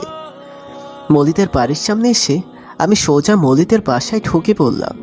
বাড়িটা চারপাশে দেয়াল দিয়ে ঘেরা, 2 তলা বাড়ি। বাড়ির উঠানে বাবার বয়সী একজনকে বসে থাকতে দেখলাম। তিনি আমাদেরকে দেখে কাছে এসে বলল, কে তোমরা? আঙ্কেল, আমি আলাউদ্দিন। আপনি কি মলির বাবা? আমি মলির বাবা, কিন্তু তোমাকে তো এর আগে আমাদের এখানে দেখি নাই। কার ছেলে তুমি? মলির বাবা জানার সঙ্গে সঙ্গে আমি ওনার পা জড়িয়ে ধরলাম। আঙ্কেল, আমি ঢাকা থেকে আসছি, প্লিজ আমাকে ফিরিয়ে দিবেন না। আমি মলিকে খুব ভালোবাসি। তুমি ঢাকা থেকে আসছো? দেখি পা ছাড়ো। প্লিজ আঙ্কেল, আমাকে ফিরিয়ে দিবেন না। দেখি তুমি ওঠো, তুমি আমার সাথে ভেতরে আসো। মলির বাবা আমাকে তুলে দাঁড় করালো, আমাকে নিয়ে ভেতরে গেল। এখানে বসো বাবা। খুবই নরম নরম কণ্ঠে কথা বলতেছিল মলির বাবা। মলির মাও চলে আসলো। আমি আর ধ্রুব বললাম, তোমার নাম কি বাবা? জি, আমার নাম আলাউদ্দিন। মলির মা, তুমি মলিকে ডাক দাও। তারপর মলির মা মলিকে ডাক দিতে গেল। তোমার বাবা কি করে? আমার বাবা নেই, মারা গেছেন তিনি। ও, তোমার বাবা নেই, তোমার মা? হ্যাঁ, আমার মা আছেন। ও, তোমরা ঢাকায় কি ভাড়া থাকো? জি না আঙ্কেল, আমার নিজস্ব 4 তলা ভবন আছে। তুমি কি করো? জি, আমি পড়াশোনা করতেছি। কি, তুমি কোনো কাজ করো না? আসলে আমার পড়াশোনা শেষ হলেই চাকরি হয়ে যাবে ইনশাল্লাহ। সেটি পরের কথা। আচ্ছা বাবা, তোমরা তো শিক্ষিত ছেলে, তোমাকে কিছু কথা বলি। জি বলুন। বাবা, ধরলাম তোমাদের ভালো বাড়ি আছে, টাকা পয়সাও আছে, কিন্তু কোনো বাবা মা কি চাইবে বেকার ছেলের সাথে তার মেয়ের বিয়ে দিতে? বলো, তুমি বলো। আঙ্কেল, আমার চাকরি হয়ে যাবে, প্লিজ আমাকে একবার সুযোগ দিন, আমি মলিকে অনেক খুশি রাখবো। আমার কথার উত্তর দাও শুধু। না দিবে না? তো আমি কিভাবে দেব বলো? আর তাছাড়া আমি এক জায়গায় কথা দিয়ে ফেলেছি, এখন তোমার হাতে মেয়েকে তুলে দিলে কি আমার মান সম্মান কি থাকবে বলো বাবা? আমার মুখে কোনো কথা নেই, শুধু নীরবে বসে বসে কান্না করতেছি। কি বলবো আমি? উনি তো ঠিকই বলেছে, বেকার ছেলের কাছে কে মেয়ে দিবে। বাবা, তোমরা আসছো ভালো করছো, তোমার ভালোবাসার প্রকৃত ছিল বলে আসছো, কোনো ভয় না করে। কিন্তু বাবা, আমার কিছু করার নেই। আঙ্কেল, আমার একটা শেষ ইচ্ছা রাখবেন? আমি হাত জোর করে বললাম। বলো। আমি কি শেষবারের মতো মলির সাথে কথা বলতে পারি? ওকে মলি, যাও ওর সাথে ছাদে গিয়ে কথা বলো। মলি আমাদের পেছনে এসে দাঁড়িয়েছিল। পাগলিটার দিকে তাকিয়ে দেখি পাগলিটার মুখে চোখের পানি শুকিয়ে আছে। মলি অশ্রু ভেজা চোখে ছাদে গেল, আমিও পিছু পিছু ছাদে আসলাম। ছাদে আসার পর মলির সঙ্গে সঙ্গে আমাকে জড়িয়ে ধরলো। প্লিজ আমাকে এখান থেকে নিয়ে চলো, তোমাকে ছাড়া আমি বাঁচবো না। আমিও নীরবকে জড়িয়ে ধরে কান্না করতে লাগলাম। কিছুক্ষণ পর আমি মলিকে ছাড়িয়ে ওর হাত আমার মাথায় ঠেকিয়ে বললাম, কান্না করতেছিল পাগলের মতো।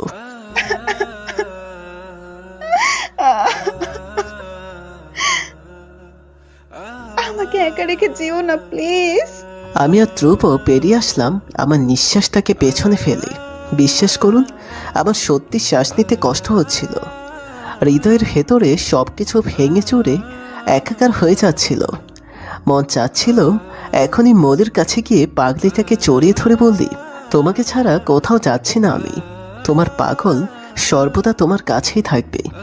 কিন্তু আমি চাইলেও সেটি আর করতে পারবো না। চলে আসলাম মলির রাজ্য ছেড়ে অনেক দূরে, যেখানে মলির কোনো ছায়াও পড়বে না। খুব কষ্ট হচ্ছে জানেন। এদিকে মলি ছাদ থেকে কান্না করতে করতে রুমে এসে রুমের দরজা বন্ধ করে কান্না করতেছিল। এসব দেখেও মলির বাবা মার মনটা একটু নরম হলো না। আমি আর ধ্রুব ঢাকায় চলে আসলাম।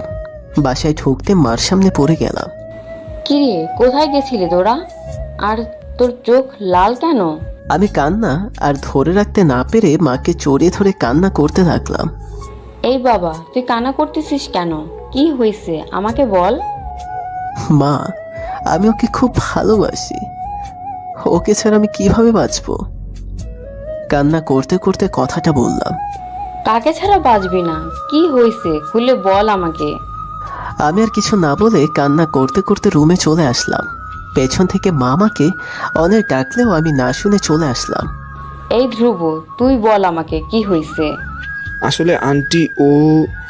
ধ্রুব সবকিছু মাকে খুলে বলল। কি বলিস? এত কিছু হয়ে গেছে, আমাকে একবারও বললি না তোরা? আসলে আন্টি, সময় হয়ে ওঠে নাই, তাই বলা হয় নাই। বিয়াদবরা, তোরা এগুলো আগে বলবি না? আমি মলির বাবা মার সাথে কথা বলবো, কত টাকা পয়সা হলে তারা তাদের মেয়েকে আমার ছেলের হাতে দিবে। দরকার হলে সব কিছু বিক্রি করে ওনাদের কাছ থেকে মলিকে কিনে আনবো।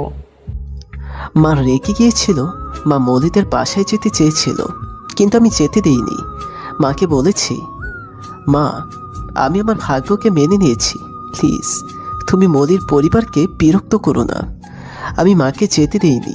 মলিবিহীন 4 দিন কেটে গেল আমার জীবনে। দিন যত যাচ্ছে তত কষ্ট চেপে জমাট বাঁধতেছে আমার বুকের মধ্যে, যা আমি আর নিতে পারতেছিলাম না। বারবার মরে যেতে ইচ্ছে করছিল। 4 দিনের দিন রাত 12টার পর আমার ফোনে একটা কল আসলো। কলটা আর কারো ছিল না, কলটা মলির ছিল। আমি অতি উৎসাহের সাথে কলটা ধরে বললাম, আমি জানতাম তুমি কল করবে। আমি জানতাম তোমার বাবা মা আমাদের ভালোবাসাটাকে মেনে নেবে। কিন্তু আমার কথা শুনে মলি চুপ। শুধু ওপাশ থেকে মলির কান্নার শব্দ আসতেছে।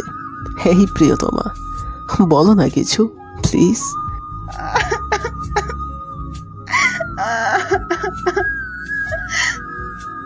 তোমার মতো আমিও ভেবেছিলাম বাবা মা হয়তো আমাদের ভালোবাসাকে মেনে নেবে, কিন্তু আমার বাবা মা এমন না পাগল। তারা কাল আমার বিয়ে দিয়ে দিবে। কিন্তু আমার সাথে না। মলি বউ সেজে বসবে, তবে আমার সামনে না। যাকে নিয়ে মনের ভেতর হাজারো স্বপ্নের পাহাড় করেছি, সে অন্য কারো পাহাড় পূরণ করবে। কিভাবে সহ্য করবো আমি এটি? কষ্টে বুকটা ফেটে যাচ্ছিল। চিৎকার করে কান্না করতে লাগলাম। 4 দেয়ালের আবদ্ধ ঘরে কান্নার শব্দটা বাইরের আজব মানুষের কানে গেল না। ওপাশে মলির কান্না করতে করতে মরার মতো পড়ে আছে, যা দেখেও মলির বাবা মার একটু মায়া হচ্ছে না। তাদের কাছে সম্মানটাই বড়। মলির বাবা মার মতো পৃথিবীর সকল বাবা মার কাছে আজ আমি একটি প্রশ্ন ছুড়ে দিলাম, আপনাদের কাছে কোনটা বড়, সন্তানের সুখ নাকি আপনাদের সম্মান? আমি নিতে পারবো না এত কষ্ট। যাকে নিয়ে মনে মনে কল্পনাতে বাসর সাজিয়েছি, সে কাল রাতে পৌঁছেছে মাথায় ঘোমটা দিয়ে অন্য কোনো একজনের জন্য অপেক্ষা করবে। পারবো না আমি এটি সহ্য করতে। হে আল্লাহ, হ্যাঁ, আমি নিজেকে শেষ করে দেব। মলি, তোমার মুখের ঘোমটা অন্য কেউ সরানোর আগে আমি নিজেকে শেষ করে দেব। কাল তুমি অন্য রাজ্যের রানী হবার আগে আমি ওপারে পাড়ি দিব। আমাকে ক্ষমা করে দিও মলি, তোমাকে ছাড়া বেঁচে থাকা আমার পসিবল না। বাসা থেকে বের হয়ে বিষ কিনে আনলাম কালকের জন্য। পটাশিয়াম কিনে আনছি, যাতে খাওয়ার পর 2 থেকে 3 মিনিটের মধ্যে মারা যায়। সারারাত কান্না করতে করতে কখন যে সকাল হয়েছে জানি না। ওদিকে এখন মলিদের বাসায় আত্মীয় স্বজনের ভেতর বিয়ের উৎসবের আয়োজন চলতেছে। দেখতে দেখতে বিকেল পেরিয়ে সন্ধ্যা হয়ে গেল। এতক্ষণে মলির বিয়ে হয়ে গেছে। মলির অন্য কারো সাথে বিয়ে হয়ে গেছে ভাবতেও পারছি না। আমি শুধু রাত 10 থেকে 11টা বাজার অপেক্ষায় ছিলাম। বিয়ের বাড়ির ব্যস্ততা কাটিয়ে বরের রুমে যেতে 10টা মিনিমাম লাগে। আমি 10টা বাজার অপেক্ষায় ছিলাম। এখন 9টা বাজে। আমি শুধু ঘড়ির দিকে তাকিয়ে আছি। কিন্তু এদিকে মলির বিয়েতে হাজার চেষ্টা করেও মলিকে কেউ কবুল বলাতে পারতেছে না। শুধু মলির চোখ দিয়ে অঝরে পানি পড়তেছিল। মলি, কবুল বল। মা, কবুল বল। এভাবে সেখানে থাকা সকলে মলিকে কবুল বলানোর জন্য জোর করতেছিল, কিন্তু কবুল না বলে মলি হঠাৎ বিছানার ওপর দাঁড়িয়ে গেল। মলিকে দাঁড়াতে দেখে সকলে চুপ হয়ে গেল। মা, দাঁড়ালি কেন? বসো। মলি কারো কথা কানে নিচ্ছে না। মলির বাবা এবার রেগে বলল, মলি বস। বসবো না। কি করবে তুমি? মলির রাগার চিৎকারে বিয়ে বাড়ির সকলে চুপ হয়ে গেল। মলি আবার রেগে বলল, করবো না আমি এই বিয়ে। আমি আলাউদ্দিনকে ছাড়া কাউকে বিবাহ করব না। কি করবে তোমরা? মেরে ফেলবে? মরে যেতে রাজি, তবু ওই বিয়ে করবো না। আমি শুধু আমার পাগলের। সকলেই চুপ। মলির বাবা মার মুখেও কথা নেই। যাবার আগে একটি কথা বলে যাই। তোমাদের সম্মানের মুখের কথা ভেবে অনেক চোখের জল ফেলেছি, তবুও তোমাদের মনে মায়া হলো না একটুও। আসলো বিয়ে বাড়ি থেকে। অনেকে আটকানোর চেষ্টা করেছে, তবে আজ মলি কারো বাধা মানে নাই। বাড়ি থেকে বিকাল 5টায় বেরিয়ে পড়ল আমার কাছে আসার জন্য। এদিকে আমি 10টা বাজার অপেক্ষা করতেছি। মলি আসতে 10টাই বাজবে। 10টা বাজার 5 মিনিট বাকি আছে, তাই ভাবলাম শেষে একটা SMS দিয়ে বিদায় নেই পৃথিবী থেকে। মলির নাম্বারে SMS লিখছিলাম, আর এদিকে মলি আমাদের বাসায় চলে আসছে। মার কাছে এসে বলতেছে, মা, আলাউদ্দিন কোথায়? মলিমা, তুমি? আলাউদ্দিন তো উপরে ওর রুমে। মা এ কথা বলতেই মলির ফোনে SMS আসলো। আমার নাম্বার থেকে SMSটি দেখে মলি অপেক্ষা করলো। SMSটি পড়তেছিল, মলি, একটু পর তুমি অন্য কারো রাজ্যে থাকবে মলি, আর আমিও পরকালের রাজ্যে যাচ্ছি। আমাকে ক্ষমা করে দিও। তোমাকে ছাড়া আমি বেঁচে থাকতে পারবো না, তাই নিজেকে শেষ করে দিচ্ছি। ভালো থেকো প্রিয়তমা, চিরবিদায়। আমার SMSটি পড়ার সাথে সাথে মলি দৌড়ে আমার রুমের দিকে ছুটল, আর আমি বিষের বোতলটা খোলার সাথে সাথে আমার রুমের দরজার উপর ঝড় বইতে লাগলো। কেউ দরজার উপর খুব জোরে জোরে ধাক্কা মারতেছিল, তাই আমি বিষের বোতলটা লুকিয়ে রেখে আম্মু আসছে ভেবে দরজাটা খুলতে গেলাম। দরজা খুলে দেখি আমার সামনে বধূ সেজে মলি দাঁড়িয়ে আমাকে থাপ্পড় মারলো। আবল তাবল খুশি মারতে লাগতেছিল আর বলতেছিল, কুত্তা, হারামি, শয়তান, আমাকে রেখে মরতে যাচ্ছিলি না? তোর কত বড় সাহস!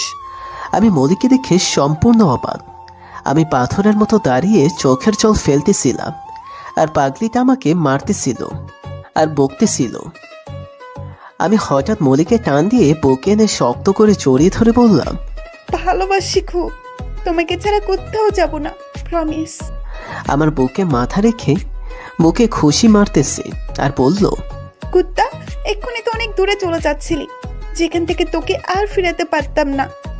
সরি সোনা। আমি মলির মাথায় চুমু এঁকে দিলাম।